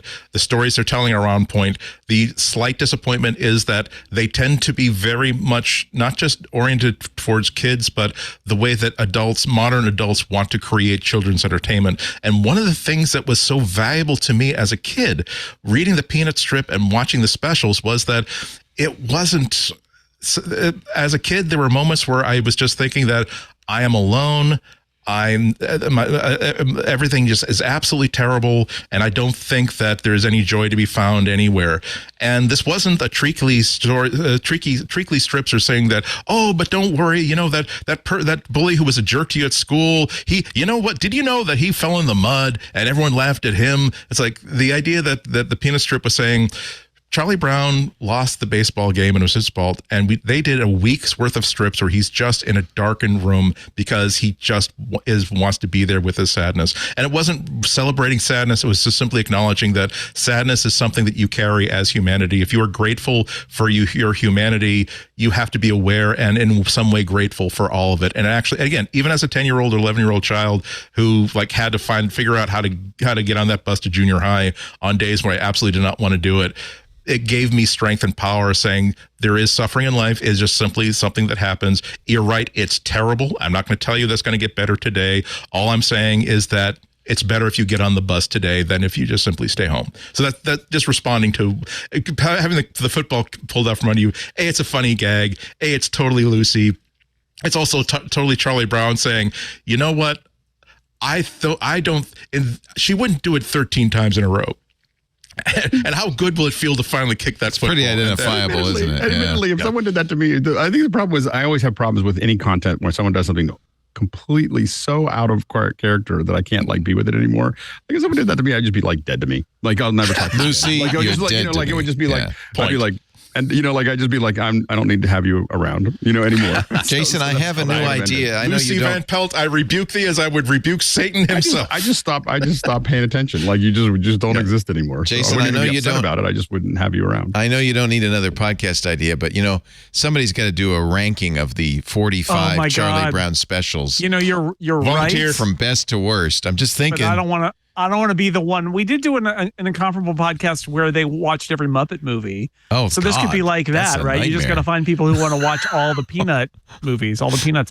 I didn't realize there's 45 We must have a of meeting, them. Jason. Yeah, There's 2. and Apple owns them all There's now. there's an Arbor Day one. There's so many. Just don't watch the Thanksgiving There one. It's truly real is. bad. Yeah. Well, we know at least the worst one is the Thanksgiving one, right? And we can probably agree that wouldn't Great say Pumpkin's that. the best. Flash Beagle, though. There's Flash Oh, Beagle. that's That's true. not That's up there. good. Yeah. That's the Flashdance themed Oh, Charlie Brown Jesus. special. Not kidding. Not kidding. And they're as immortalized in like an apple and a Peanuts watch face. There is a Flash Beagle sequence. What a feeling. That shifts up with. By the way, speaking of Timely as today's insecure headlines. messaging, you may remember we mentioned that the Nothing phone was going to have interoperability with Apple's iMessages. Not so fast. In fact, it's so insecure. They were using, as you had pointed out, Sunbird. It's so insecure. Not only did Nothing remove it from their phone, but Sunbird basically stopped. They went out of business, or at Got least pulled from the App Store. yeah. So so that didn't work out. But Sad trombone. good news. The funny thing is, the security issues were discovered by an app which I was actually thinking of making my pick of the week, text.com, because it was bought by Automatic and it does kind of the same thing. And it was they know a little bit about interoperability messages and keeping them secure. They designed text.com to be fully secure end to end. So they knew a little bit about that. And they did some research, and they said, this is so insecure. Yeah. This is so bad. And they were promoting it as just as secure as Yeah. iMessage explicitly. This was one of the biggest I think clucks ever. from any altitude, you could tell that this was a bad idea. Yeah, Like yeah, it absolutely. was like, Yeah. it was like, what are you doing? What are you talking about? Like, why would you do this? It was. Uh. I didn't even know why they even. Yeah, I don't. I was just confused. I was like, okay, what? A little bit of a Crazy people. a little bit of a dark spot on the escutcheon of nothing.com. Lisa was said nothing. she said there's a phone company called Nothing. I said, yeah, there is. It's not a great name. And they think they're clever. And they think they're clever. Android is a fake open platform. Epic's at it again. Tim Sweeney on the stand testifying in the DOJ's antitrust action against Google. And remember that Epic didn't like Apple much either and took them to court, lost basically, although there's still a little bit to be determined in the Supreme Court. Sweeney testified that Google tried to cut a deal with Epic, with Fortnite, that he rejected, and went on to strike secret accords with mobile device makers to maintain Google Play as the dominant app. He said in 2018 he believed Android wasn't closed to developers, but subsequently realized it was a fake open platform that was just as closed as the App Store and Apple. He's not looking for monetary damages. He just says, we want the jury to find that Google has violated the law so the court can make Google stop enforcing these policies. Although Google's lawyer did score some points in cross-examination, getting Sweeney to admit that, in fact, Epic's paying a 30% cut to Sony's PlayStation, to Microsoft's Xbox, and to Nintendo's Switch. So that's arguably where the 30% came from. When everyone asks where did the 30% come from, both Apple and Google and everyone else looked at the consoles and they were like, well, they're charging 30%. We'll charge 30%. Like, I mean, that's where it. So they have been all paying that. And the problem is that what Epic wants to do is something they can't do without Google and Apple making this much wider, which is that they want to create a marketplace where they sell things and they don't want to give them 15% or 30% of that income. And so they're just desperate to get that to because their entire future is all kind of based on this idea, or Tim's entire future is based on that idea. And so he really has this possibility that he wants to step into, and he can't step into it because of that. And that's the challenge that he has. He's trying to break this wall down. And the reality is he may actually destroy his own company by doing it like in this process, because he's not making any friends with the companies that are the gatekeepers in this case. And you know, there's a lot of soft power that can be, you know, like Apple used to bring Epic onto the stage every single keynote, and they gave that up, you know, and that is the millions, the tens of millions of dollars that brought them in soft, the aura that comes with, hey, we're working with them. I think it's an expensive problem in addition to not being on the Apple platform, you know? And so I think that it's a really, and Google, you know, of course they're just fighting with everyone, trying to create a world that they think should exist, but probably won't. But that gets back to the point I was making earlier about how I love it when big companies get sued like this, because the reason why all these platforms have decided that, you know what, maybe if you're not actually making a lot of money on the Play Store or on the App Store, we won't actually make you pay any money whatsoever. Maybe that would be a good thing to do. And also all the stuff that we're talking about the reasons why we know that Apple had been explicitly talking about how, no, we don't want iMessage to make things easier to talk to Android users, because that we think that will help sell more Android phones. We want to help sell more iPhones, but it's I feel guilty about how happy this stuff makes me, because I agree with you. I don't think that Epic is making cogent arguments. I think they're making very emotional oddly enough, they're making a business forward argument that is propelled by emotion, as opposed to here is all the legal stuff that we have behind us, more than simply we're paying money we don't want to pay, we shouldn't have to pay it. So this is why they already lost it once. They lost it in 2021. They immediately filed a lawsuit, same lawsuit against Google, and they're using the exact same playbook. The only other interesting thing about this second redux about it is that Google is trying to make the same argument that Apple was using, that both companies are going to be making in the future, which is to say we are not a monopoly of anything, because if you don't want to operate in the Android App Store, hey, we've got competition in the form of the iPhone App Store, and vice versa. However, arguably Google's argument is better because they do have side loading. Right, exactly. So the thing is that like if you lost against Apple, you're not going to win against Google. Like that's yeah. Like it's like do they figure out that so let's pick a cliff. It was a steep hill that we didn't get up. Well, let's pick a straight up cliff to figure this out. It's like we spent so much time and effort putting together these slide decks for the last court case. It seems a shame only to use them once, because we're really proud of them. But it is interesting because in the other bit of court news, this is relevant to Apple. So they're winding up the DOJ's antitrust case against Google Search is winding up. However, there is one of the pieces of evidence that was put into testimony on Monday. A reporter from The Verge was quickly scribbling down like a transcript that was, I think, I don't know for sure. It wasn't something that was entered into evidence that you can now download as a PDF. I got the impression, because he said that he was typing as fast as he could, it was something that was simply projected up that was Apple produced transcript of, or excuse me, a summation of here's how our 2-hour meeting in 2018, I think it was, between Sundar Pichai and Tim Cook went, and it is full of it is like a Hallmark Christmas movie in terms of all the dialogue saying that, oh yeah, you know what, we've had our fights and our disagreements, but I'd like to think we've put that past us and we can have a great future together. I want us to think like we're both one same company with the same goals. Oh, that would make me happy too, Sundar. It's well, and that I'm saying that might kind of, now that testimony is out there, that might make it harder for either of these companies to say that no, we are bitter rivals. We're fighting against Apple all the time. And of course that's true. And this is just the notes from one meeting in which they were trying to be very productive on a bunch of things that were just baggage that was damaging a mutual relationship. But nonetheless, that's certainly going to come up sometime in the future. You got to think. Yeah, I mean, what's interesting is that it's much more likely that Tim Cook and Sundar Pichai would make that deal compared to the original founders of those companies, which probably don't see as much didn't see as much Steve Jobs hated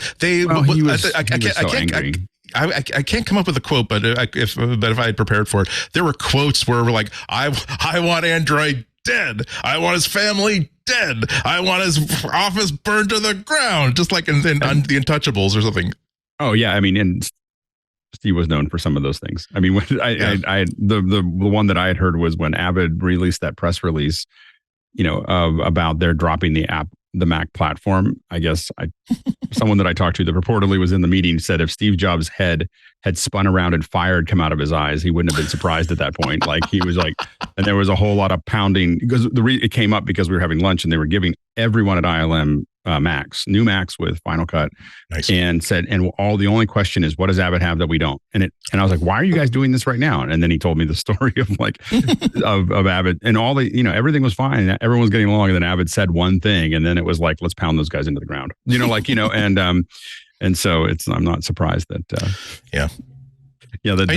happened. It's good when you see this evidence of adults running a company. We're basically saying that, you know what, it would have been great if we felt as though we did that. This stuff doesn't happen, but we don't have a time machine and we need to move forward. There's lots of opportunities if we work together. We are not going to simply let that. We're upset that you took 2 milks in the lunch line and there was no milk left for me. That this is the reason why I'm going to screw my own company and not work with you at all. And what you see is common diplomacy. This is just adulting, hey, we're, we weren't here when that happened, or we don't care when that happened. That wasn't close to us. Let's just sort this out. And so I think that using that to say that they're not competitors would be hard, but because it sounded like a conversation between two adults about let's not keep fighting. Tim's overall message, I'm quoting what Sean Hollister wrote down. Tim's overall message to Google was, quote, I imagine us as being able to be deep partners, deeply connected where our services end and yours begin, and sees no natural impediment to us doing more together. We know that there's a past, but that doesn't feel encumbered by it. And we want to figure out how we work more deeply together and share information together. I couldn't help remember because one of my favorite movies is The Bandwagon with Fred Astaire and Sid Charisse, where they don't fall in love in the second act like in most MGM musicals. It is they're two professional dancers who've been hired on the same show that's really, really troubled. And so the entire movie, yes, there's going to be, that inevitably there's going to end with a relationship between the two, but it's mostly about, I'm a tap dancer, you're a ballet dancer, I'm like a movie star, you're in the classics. Are our dance styles even compatible? You're taller than me. And at the end, where everything has gone through, the show has gone through hell, they've finally gone through their first Broadway opening night, and it's a super, super huge smash. And there's a surprise celebration party for Fred Astaire's character, who became the producer of the show.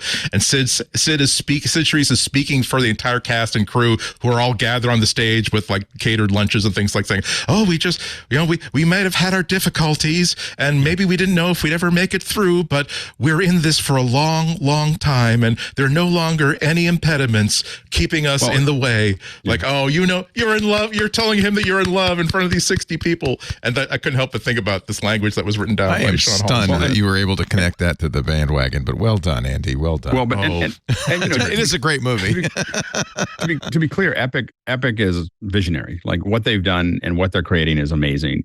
It's just that they're trying to force, and the only way they can force it is through the courts. They're trying to force open something that they think is intrinsic to their future. Because I will say, in fairness, the future is the difference between where they are right now and where they are if they were able to get this to work is tens, possibly hundreds of billions of dollars between the two, because what they're looking at is the metaverse and people buying and selling goods. Yeah. What they want to do is they want to sell, not just swords, but your virtual house and your virtual car and your virtual whatever else you buy for your virtual world. And that's what they're trying to get to, and have you buy all those things. And they don't want to pay Apple or Google 30% of every sale. It's just not efficient. Andy, how about this one? I'm just a CEO standing in front of another CEO asking him to share revenue. That's all. This is another classic movie line I thought of. That's all. What movie is that from? Notting Hill. Yeah. Notting Hill. Would you imagine Tim Cook or Sundar Pichai standing in the driveway holding the boombox over his head in the trench coat? I'm trying to figure out. Money rains down. It's money raining down as he stands out there. I think Hugh Grant would make an excellent CEO. Today I learned that Dua Lipa has had a podcast for the last 3 years. I don't know where she finds the time, but she does. And not only that, but she gets some pretty good guests like, Tim Cook this week. Andy, you have listened to Dua Lipa's interview with Tim Cook, and you said it's pretty good. It really is, because we're all used to hearing, tune in next week or the next week's video because I have an exclusive interview with Tim Cook, or an exclusive interview with Sundar Pichai or Sadia, and it turns out to be, okay, this was transactional. They decided that hey, YouTuber, this is your reward for giving us so much good PR. We're going to give you access. And there's 3 PR people who are saying, if you screw up in any way, shape, or form, if you do not let our CEO promote what he wants to promote, you are going to burn, and I'm standing here with a gas can. It was actually a very open interview, 45 minutes. It was more personal in nature. Rarely did Tim get into Tim any Cook's sort a Dua Lipa fan. Maybe he likes her music and said, hey, what I'd like to do? I'd like to do that Dua Lipa podcast. Could I do that? For Apple Music, it's a pretty good crossover. Yeah, exactly. But there's. I mean, they got into like what your childhood, and not just trivia, but like what things were kind of like influencing you about being a teen when being a kid and cognizant and aware when MLK was killed, when RFK was killed, growing up gay in an Alabama town, the glass ceiling that still exists. She did a lot of really good research. She was this is one of the best interviews I have seen of a CEO ever. Somebody did a lot of good research. That's of course we all know that even if it's like the head of the nightly news, that person is operating off of like 3 months of research being provided to them. But the thing is, like, oftentimes it is just, I'm just so excited. Like, first of all, where do you get your shirts? Because I always like your shirts. You get your shirts someplace, and the fact that he was, and again, he's been CEO for a very long time, so he knows to keep his guard up. He knows how far he can go in talking about his personal stuff, and where things are just private, he doesn't need to talk about stuff. But so I don't have to listen to this. Could you summarize the highlights? Like anything? Did we learn anything important? I don't really care how he grew up, but did we learn anything important? Important. Yes, there's a plan of succession. They have people. They have a number of people that are ready to take the CEO role. He is not prepared to leave in any immediate future. However, he knows that he could be hit by a bus. So yes, there was a line of succession in place. Well, he is in his 60s, right? I mean, he's not. He's actually almost retired. He's 60. Age. Yeah, he's about 60, I think. He's born in 1960, I think. So yeah, 63. That was one thing. He also had some. He was asked directly about overusing phones, and he talked about how much the metrics that are being that the iPhone is collecting to present, saying, here's how much time you spent online, here are the apps you use, how are the notifications. He talked about his own experience, and I thought it was interesting that the solution to we want kids and adults to not to be spending so much time on their devices. What's the solution? To essentially block them from doing them? No, the solution was, we are going to give them all the metrics they know to basically have that moment of shock, and then the tools to know like how to make this stuff work. There are a lot of like little details like this. Talking about, again, working with Steve, the idea of a phrase that I think that other people might have come across before, but it was new to to me the philosophy of 1 + 1 = 3 in their corporate structure, their corporate mentality, which is that two people with an opinion together is not just two. You actually get more value than just the sum total of these two people. I thought that was a very concise way of putting it. But no, he wasn't giving ship dates on Vision Pro or anything like that. But it was a very nice conversation about the background stuff that goes on behind Apple, and was very much worth listening to. Did he mention who his planned successor is? He was asked specifically, but he said no. There's a group of people that are. I don't think this was a quote, but he basically said there are some specific people that would probably be called on to fulfill my role. Yeah. But again, I have no plan to leave, so there's been no need to like get someone ready by an exit date. Yeah.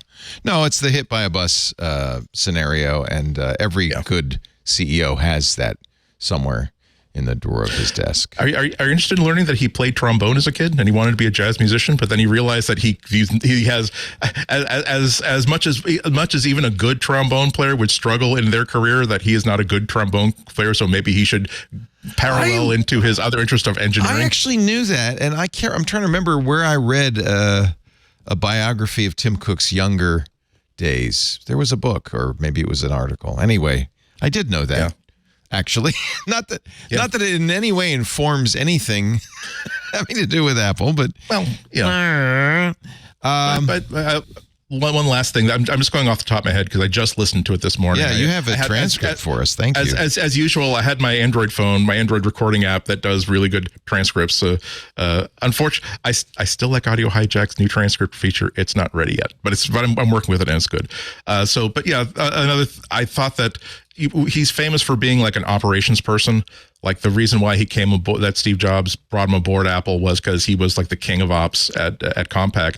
And that actually went back to the very, very beginning, that when he embraced engineering as his career, he was most fascinated by like robotics and manufacturing and other technology that went into, and engineering that went into the manufacturing process, which I think is a really interesting line of continuity, because this is not just somebody who got an MBA, then got an advanced degree, and then worked his way up VP positions at lots of different companies. That he was essentially been working towards this role at Apple since he was like 18 years old, which I think is kind of foundational on how he works. It looks like, it's interesting. It does look like a really good interview. I guess I'll have to listen to it. Dua Lipa's podcast is called, At Your Service? I can't remember what's the name of it. Anyway, you could probably search for Dua Lipa and find it. I think I put a link in there, but you did. I'm just right now. I'm just having trouble mousing for some reason. Here it is. Interview with Dua Lipa.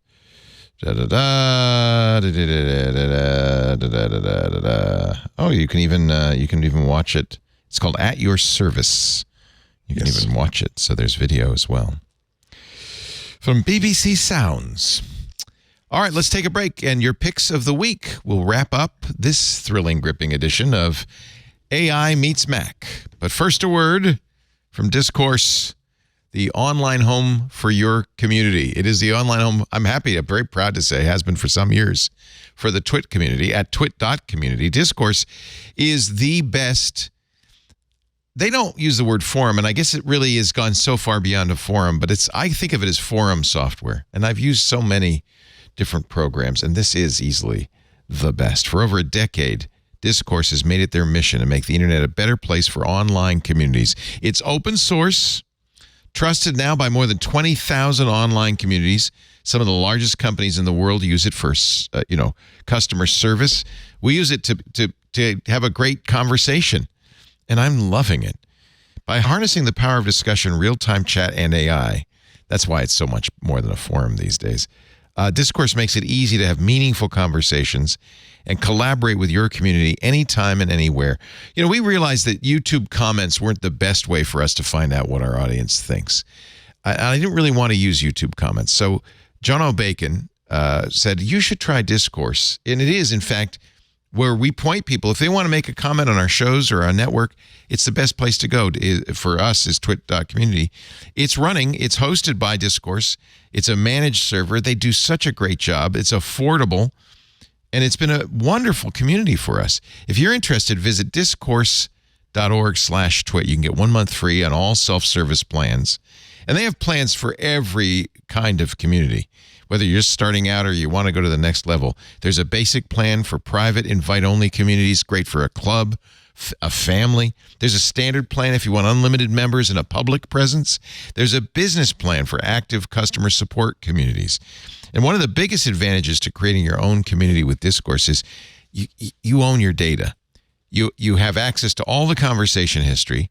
There's no advertising, and they will never sell any data to advertisers. So really, it's private, it's secure, and they do the hard work. Discourse gives you everything you need in one place. Make Discourse the online home for your community. We've been using it for years and love it. You will too. And by the way, I moderate the whole thing along with Paul Holder, our kind of volunteer moderator, and it's easy. You know, they make it very easy to moderate. Visit discourse.org/twit to get 1 month free on all self-serve plans. Discourse.org/twit. I'm a big fan. Very happy Discourse customer. And have been. I saw John O'Bacon at the race. I was a little jealous. I don't know if his wife is a VC or they know a VC. Anyway, they were going down to the McLaren paddock to hang out with McLaren. Said, well, enjoy the race. You'll see a little bit more of it than I will. Let's get our picks of the week in. Jason Snell, what do you got for us? I'm going to suggest an app called Timery, which is an iOS client for the Toggle time tracking service. I got a backstory here. I have a lot of you better explain yourself. Super into time tracking and things like that. And I've never. Here's the thing. So when a decade ago, when I left my job, one of the things that made me unhappy with my job is that at the end of the day, I realized that I only realized this sort of too late. The way I kept score was in a very narrow area of sort of like, did I write an article? Did I do something in traditional editorial? And at that point, my job was not that anymore. And so I would come home exhausted, having fought all sorts of battles as a senior level manager and in a media company, and feel like I didn't accomplish anything, even though I was absolutely doing what I was paid to do. And ironically, the times I felt like I had accomplished something, I was doing what they didn't pay me to do, because that was really writing articles about Macs was not what I was being paid to do at that point. And it really gave me a realization that I have some very specific ways at the end of a day or a week that I keep score, and I say, did I do my job? Did I work? Did I do it? Was I doing anything? And my self-worth as a professional really fed into that. So I realized that I still do this in the sense that my wife comes home from work and I sort of tell her what I did in a given day. And there are days where I can say I did a podcast, I posted this article, where it's very clear. And then there are other times where the work that I absolutely was doing that absolutely is important fell through the cracks, slipped through my fingers. And as a result, I had this question of like, did I really do anything today, or was this a waste? And I realized that might be why I want to try to do some time tracking, not to bill anybody or anything like that, but really so that at the end of the day or the week, I could say, look, posting those podcasts and doing those edits that took 2 or 3 hours out of my day, I might have let that evaporate along as being like, that's not even a thing worth tracking, but that was real appreciable work that needed to get done and that I did it. And so at the recommendation of a few friends, I decided to try Toggle, which is free. So Timery is free with in-app purchase. Toggle is a web-based service that you can it also can use for free. So it's fairly low cost to do it. Timery, the reason I wanted to mention it, it's been out for a long time, iOS and macOS versions, is they have a bunch of widgets, interactive widgets that support the latest OS versions, and they're really good. And in fact, that's when it really has clicked for me is, I don't really want an interface. I don't want to fiddle with stuff. I don't want to look at charts and graphs. I really wanted to keep it simple. And you can pull one of these widgets out on your Mac desktop or on your iPhone, and you tap to start a timer, and then you tap when you're done with your work, and it all gets logged and you can look at it later. And the widget experience is so good and such a great example of interactive widgets that are now available to us with the latest versions of iOS and macOS, and they did a really good job with those. So I am using that as I've got my MacBreak weekly timer going right now. Wow. And that way at the end of the day, I'll be like, wow, what did I do today? And I'll be like, well, 3 hours on MacBreak Weekly. That's a thing you did today. And I'll be able to keep score a little bit and feel better about my life and my choices and what I'm getting done in terms of productivity. I'm so afraid that if I use this, it would just be Waffles at JJ's. Waffles at JJ's. More Waffles at JJ's.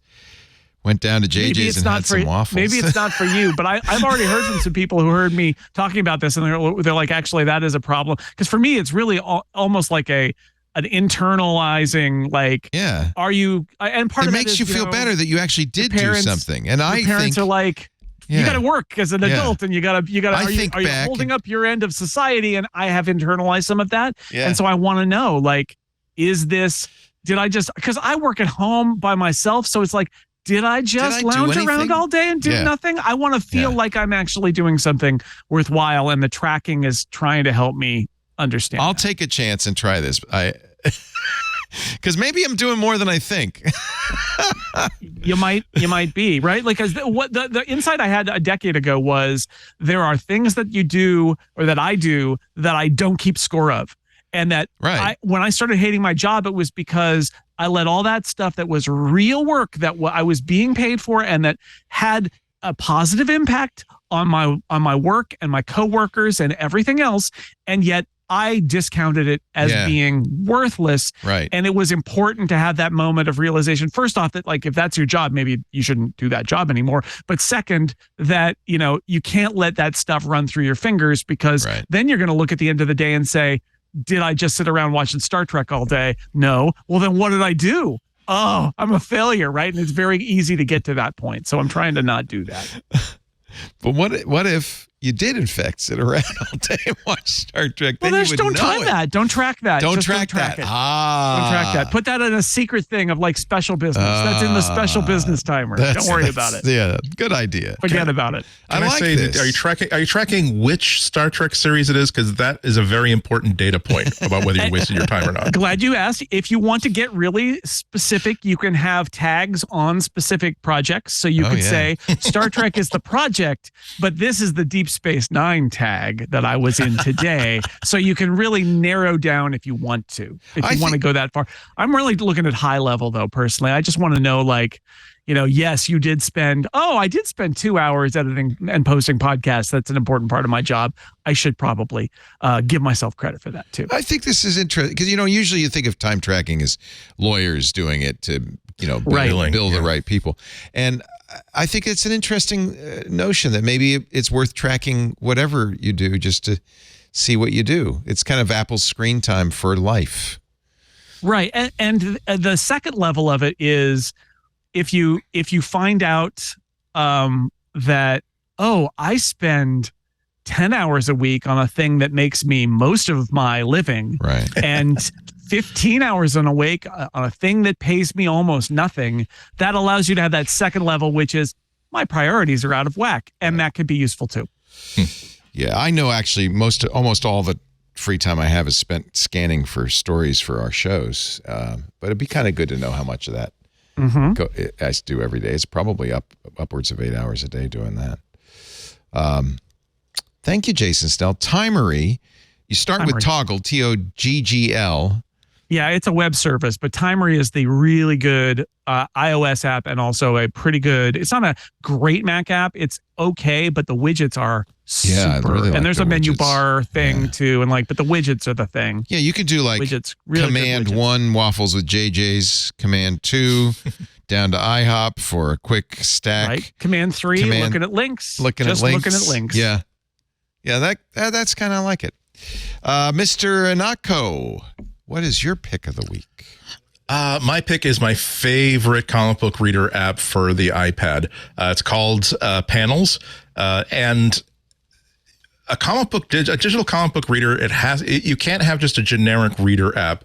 Even if the file format, if you're downloading comics that are like not in a DRM format, like from Amazon and Comixology, you're downloading PDFs or CBR or CBZ files. It's a really specific way of reading comics. And navigation has to be free form. Sometimes you really want to get a good look on the art. So being able to zoom in very closely without the interface taking over and thinking that you want to click from panel to panel. Not only that, but organizing a collection so that Like, yes, you have Fantastic Four, but there have been like a gazillion different Fantastic Four series. Which do you want it all in one box, but then you want folders for each subdivision of it, or maybe you just want to arbitrarily organize this as like, here are my favorite story runs, no matter when they were published. It's a very bespoke, very specific sort of thing, and I think that Panels does this better than any other app I've tried. Well, and now that Comixology is going away, you probably want to replace it, right? That's why it's been on my mind. I mean, again, unfortunately, Amazon and Comixology, they only sell DRM'd version of these comics. And as we all know, there's no place on the internet where you can download illegally pirated comic books an hour after they've been posted in CBR, CBZ, or PDF format. If such a thing were to exist, Panels would be an awesome app for doing that. Okay, you know what, Andy, I know you support the comic book writers and the artists very much, and so this is not your goal is not to get around that. I will say that I will just say that quickly that there are two sides to this coin. That there are like a lot of the comics that I back on Kickstarter are delivered as PDFs and open formats. So that's very important. A lot of Golden Age comics are actually legitimately in the public domain. You can download them that way. Thirdly, there are a lot, of course, the majority of comics, they are like little independent comics from the 80s and 90s. Like one of my favorite comics, Action Girl by Sarah Dyer, who's artist and also editor-in-chief, an amazingly cool series. And it was like 12 issues in the 80s and 90s. Of course, it's not collected anywhere. I think it's actually a cultural benefit that people have scanned these in and uploaded them someplace where people can download them and read them on an app like this. The other side of that is that you can't be Johnny No Wanna Pay. I'm upset that the Comixology app, which is not a perfect comic book reader app, but at least it was a specific comic book reader app for the iPad. They've announced that on December 1, it will not just be this, no longer be the standard. It will cease to work. That you have to use the Kindle app, which is again a jack of all trades reader app for reading comics. I hope that this means that they have basically taken Comixology app and turn it into a feature of the Kindle app. If it really is the entire structure and reading style of the Kindle app, that's just absolutely horrible. And my position is that I've been using Comixology since the very beginning. Jason and I were on a panel like before the iPad was formally released, of all the different companies that said that they wanted to bring digital comics to the iPad. And there was competition before Comixology ran the table, and then Amazon bought Comixology. So in that time, I have bought thousands of comics that are DRM'd through Comixology, thousands of dollars, maybe even more than $10,000. I believe that if I have paid for a comic, there is nothing ethically wrong to me deciding to finding a place where someone has posted it illegally and then simply downloading my own un-DRM'd copy of it so that I can read it in an app that I think is much, much better than the Kindle app. I mean, maybe it'll be a fine app. I don't know. But I always felt that, again, if you have already paid for this, you're not just Johnny No Wanna Pay. It's that their DRM is preventing you from doing something you should be ethically and legally entitled to do with this thing. I don't have an ethical problem with downloading it illegally. But no matter how you come to use an app like Panels, it's really great. Last comment, it makes it so easy to move comic files onto the iPad. No matter what mechanism you cotton to or is appropriate, it's not limited to just the Files app. It can connect directly to your Dropbox and Google Drive, Dropbox, OneDrive. Yeah, that's cool. But you can also connect directly and just simply USB sync and simply dock the iPad and just simply drag comic book files onto the thing. You can turn on a web server inside the app and simply mount it as a file. Open up the web page on any desktop Mac and then copy things over to it. No matter what fails, you will find a way to successfully copy things onto it. Again, it's a very, very rich, sophisticated experience. Not expensive either. $1.49 a month, $12 a year. And if you want the previous version and just own it outright, it's $20. So they're giving you lots of options here. Panels in the App Store. Panels comic reader from Product Studio, spelled with a K. Alex Lindsay, pick of the week. So I have been doing. So I decided to start asking my kids, and talking to them about things and getting them things to test and that I may not think is, I may not use as much, but things that they are interested in. This is a combination of my daughter and I. She does a lot of things with journals and stuff like that, and she really wanted something to print.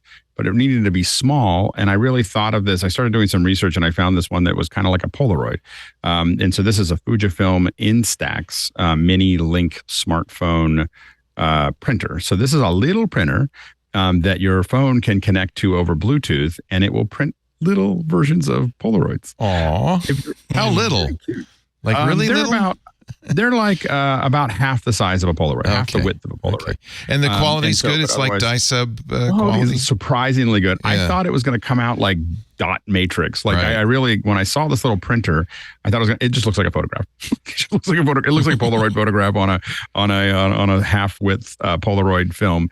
But I really didn't I thought it was going to be something kind of cute and artsy and just print like some, again, dot matrix level quality. And I was kind of surprised when I asked her to bring some up. She's like, no, you can't show those on the show. So anyway, so the, just of her friends and stuff like that. She's like, no. Yeah. So, but anyway, she really likes it, and she's using them for her, for some of her stuff along her walls. Instax is also a film standard. There are Instax cameras. And I saw a whole bunch of Instax cameras at the race. All the young people, they weren't taking pictures with their smartphones. They were taking pictures with these little Instax cameras.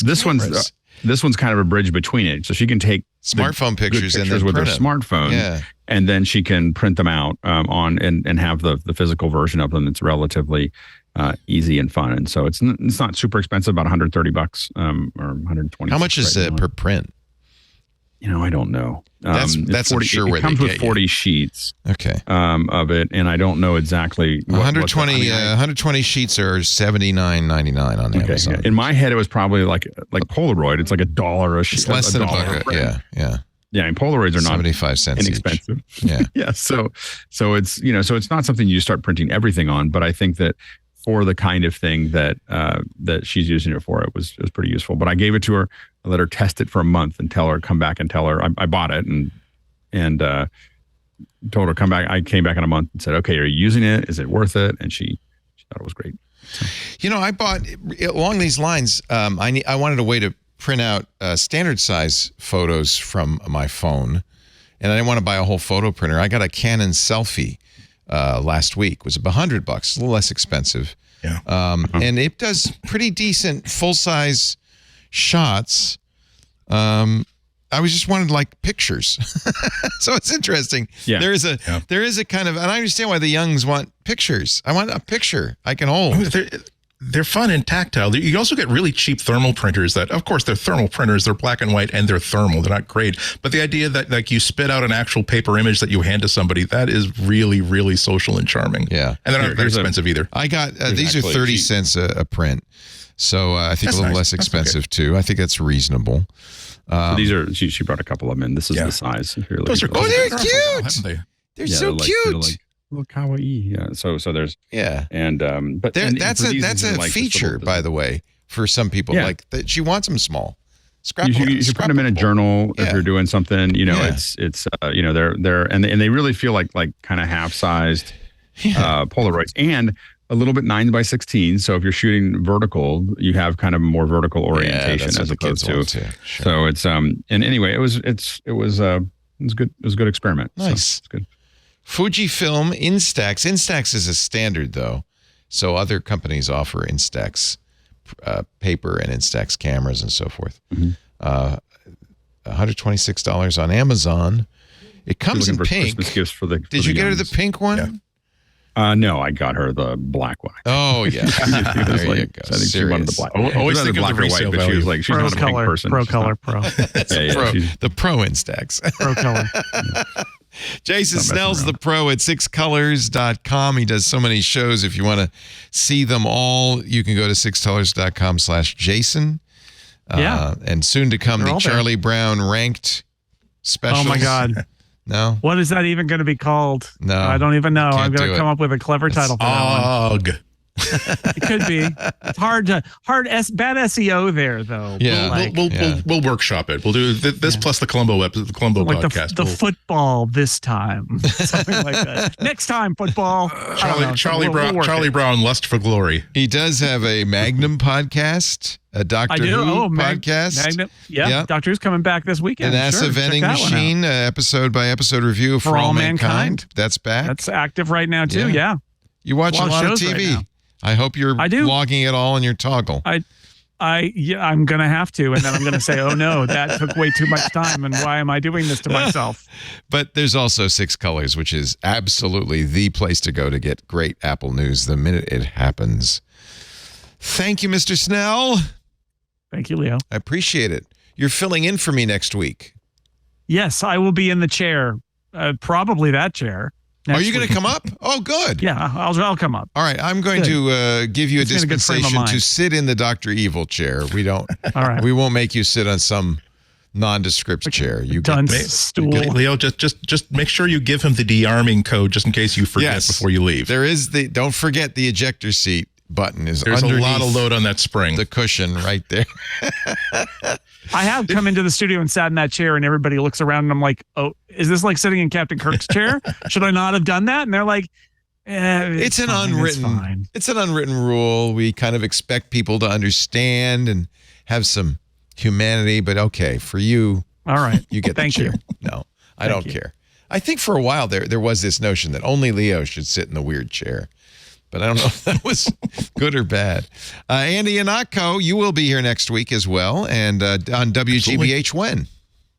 Not until December, but first week in December. And I don't know whether I'm going to be in the library or not, but you could just go to WGBHnews.org to listen to it live or later. Lovely. Thank you, Andrew. OfficeHours.global is where you'll find Alex Lindsay pretty much every hour of the day. He's not going to log that. But the mornings are special. Just the morning. It's just really, I'm just there 7 to 9. So we're doing Q&A this week. So it's actually a great day to ask, a great week to ask questions. So we're not trying to have any specific shows. We're just questions about what, though?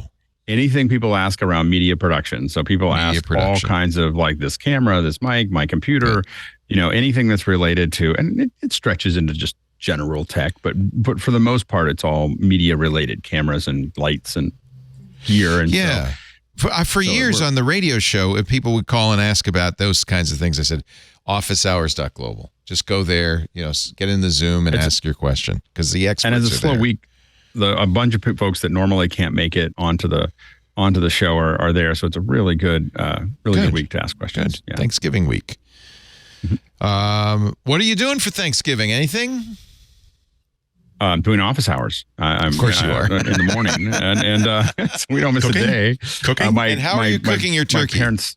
I'm not cooking any turkeys. Oh, nice. My mother-in-law is. So my wife's parents come up, and my mother-in-law is from Louisiana. So you get that jambalaya and greens, and the turkey will be cooked amazingly, and the food is like I stopped eating. This is like my last. Like I'm fasting from this day on to kind of like just prepare the space that I have for that process. So that But you will be watching the Macy's Day Parade in office hours in the morning. No. I'm not really a Macy's fan. OfficeHours.global. And of course, don't forget Gray Matter, the podcast you do with Michael Krasny. You produce for Michael Krasny. Great guests on that show, graymatter.show.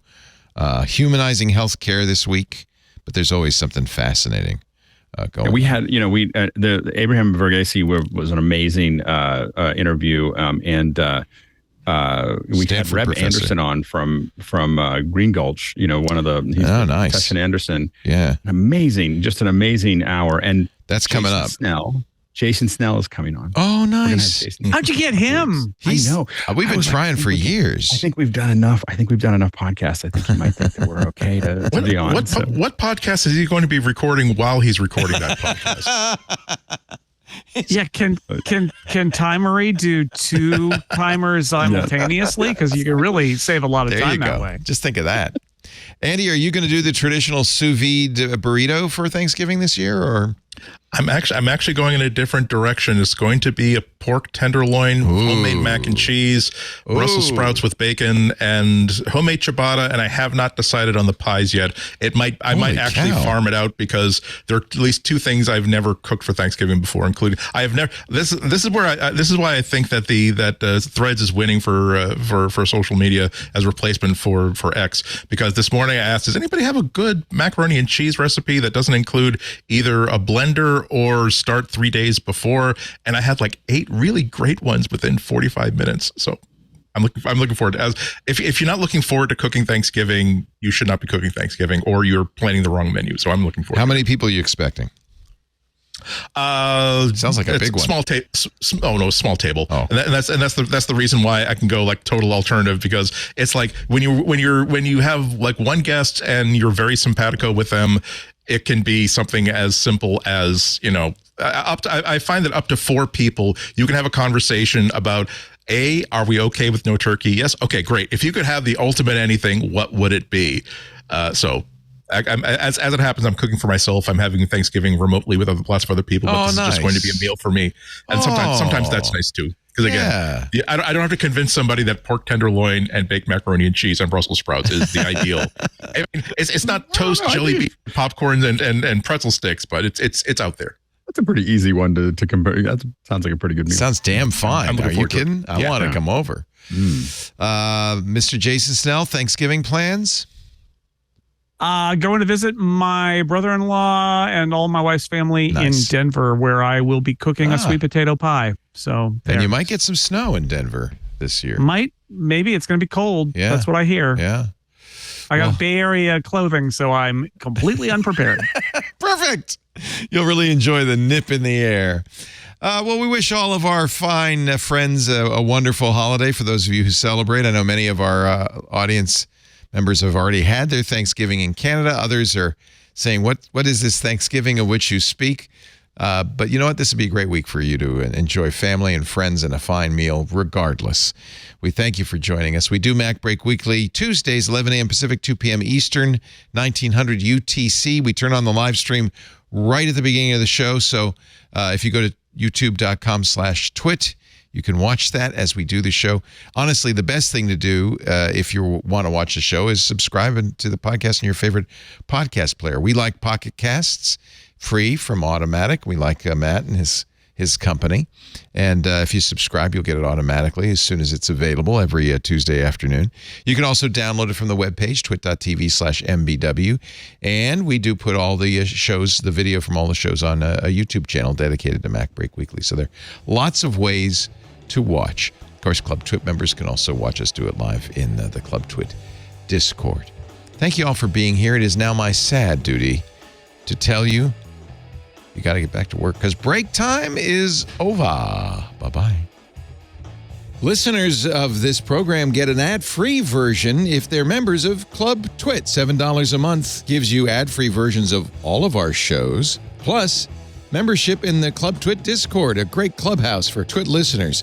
And finally, the Twit Plus feed with shows like Stacy's Book Club, The Untitled Linux Show, and more. Go to twit.tv/clubtwit, and thanks for your support.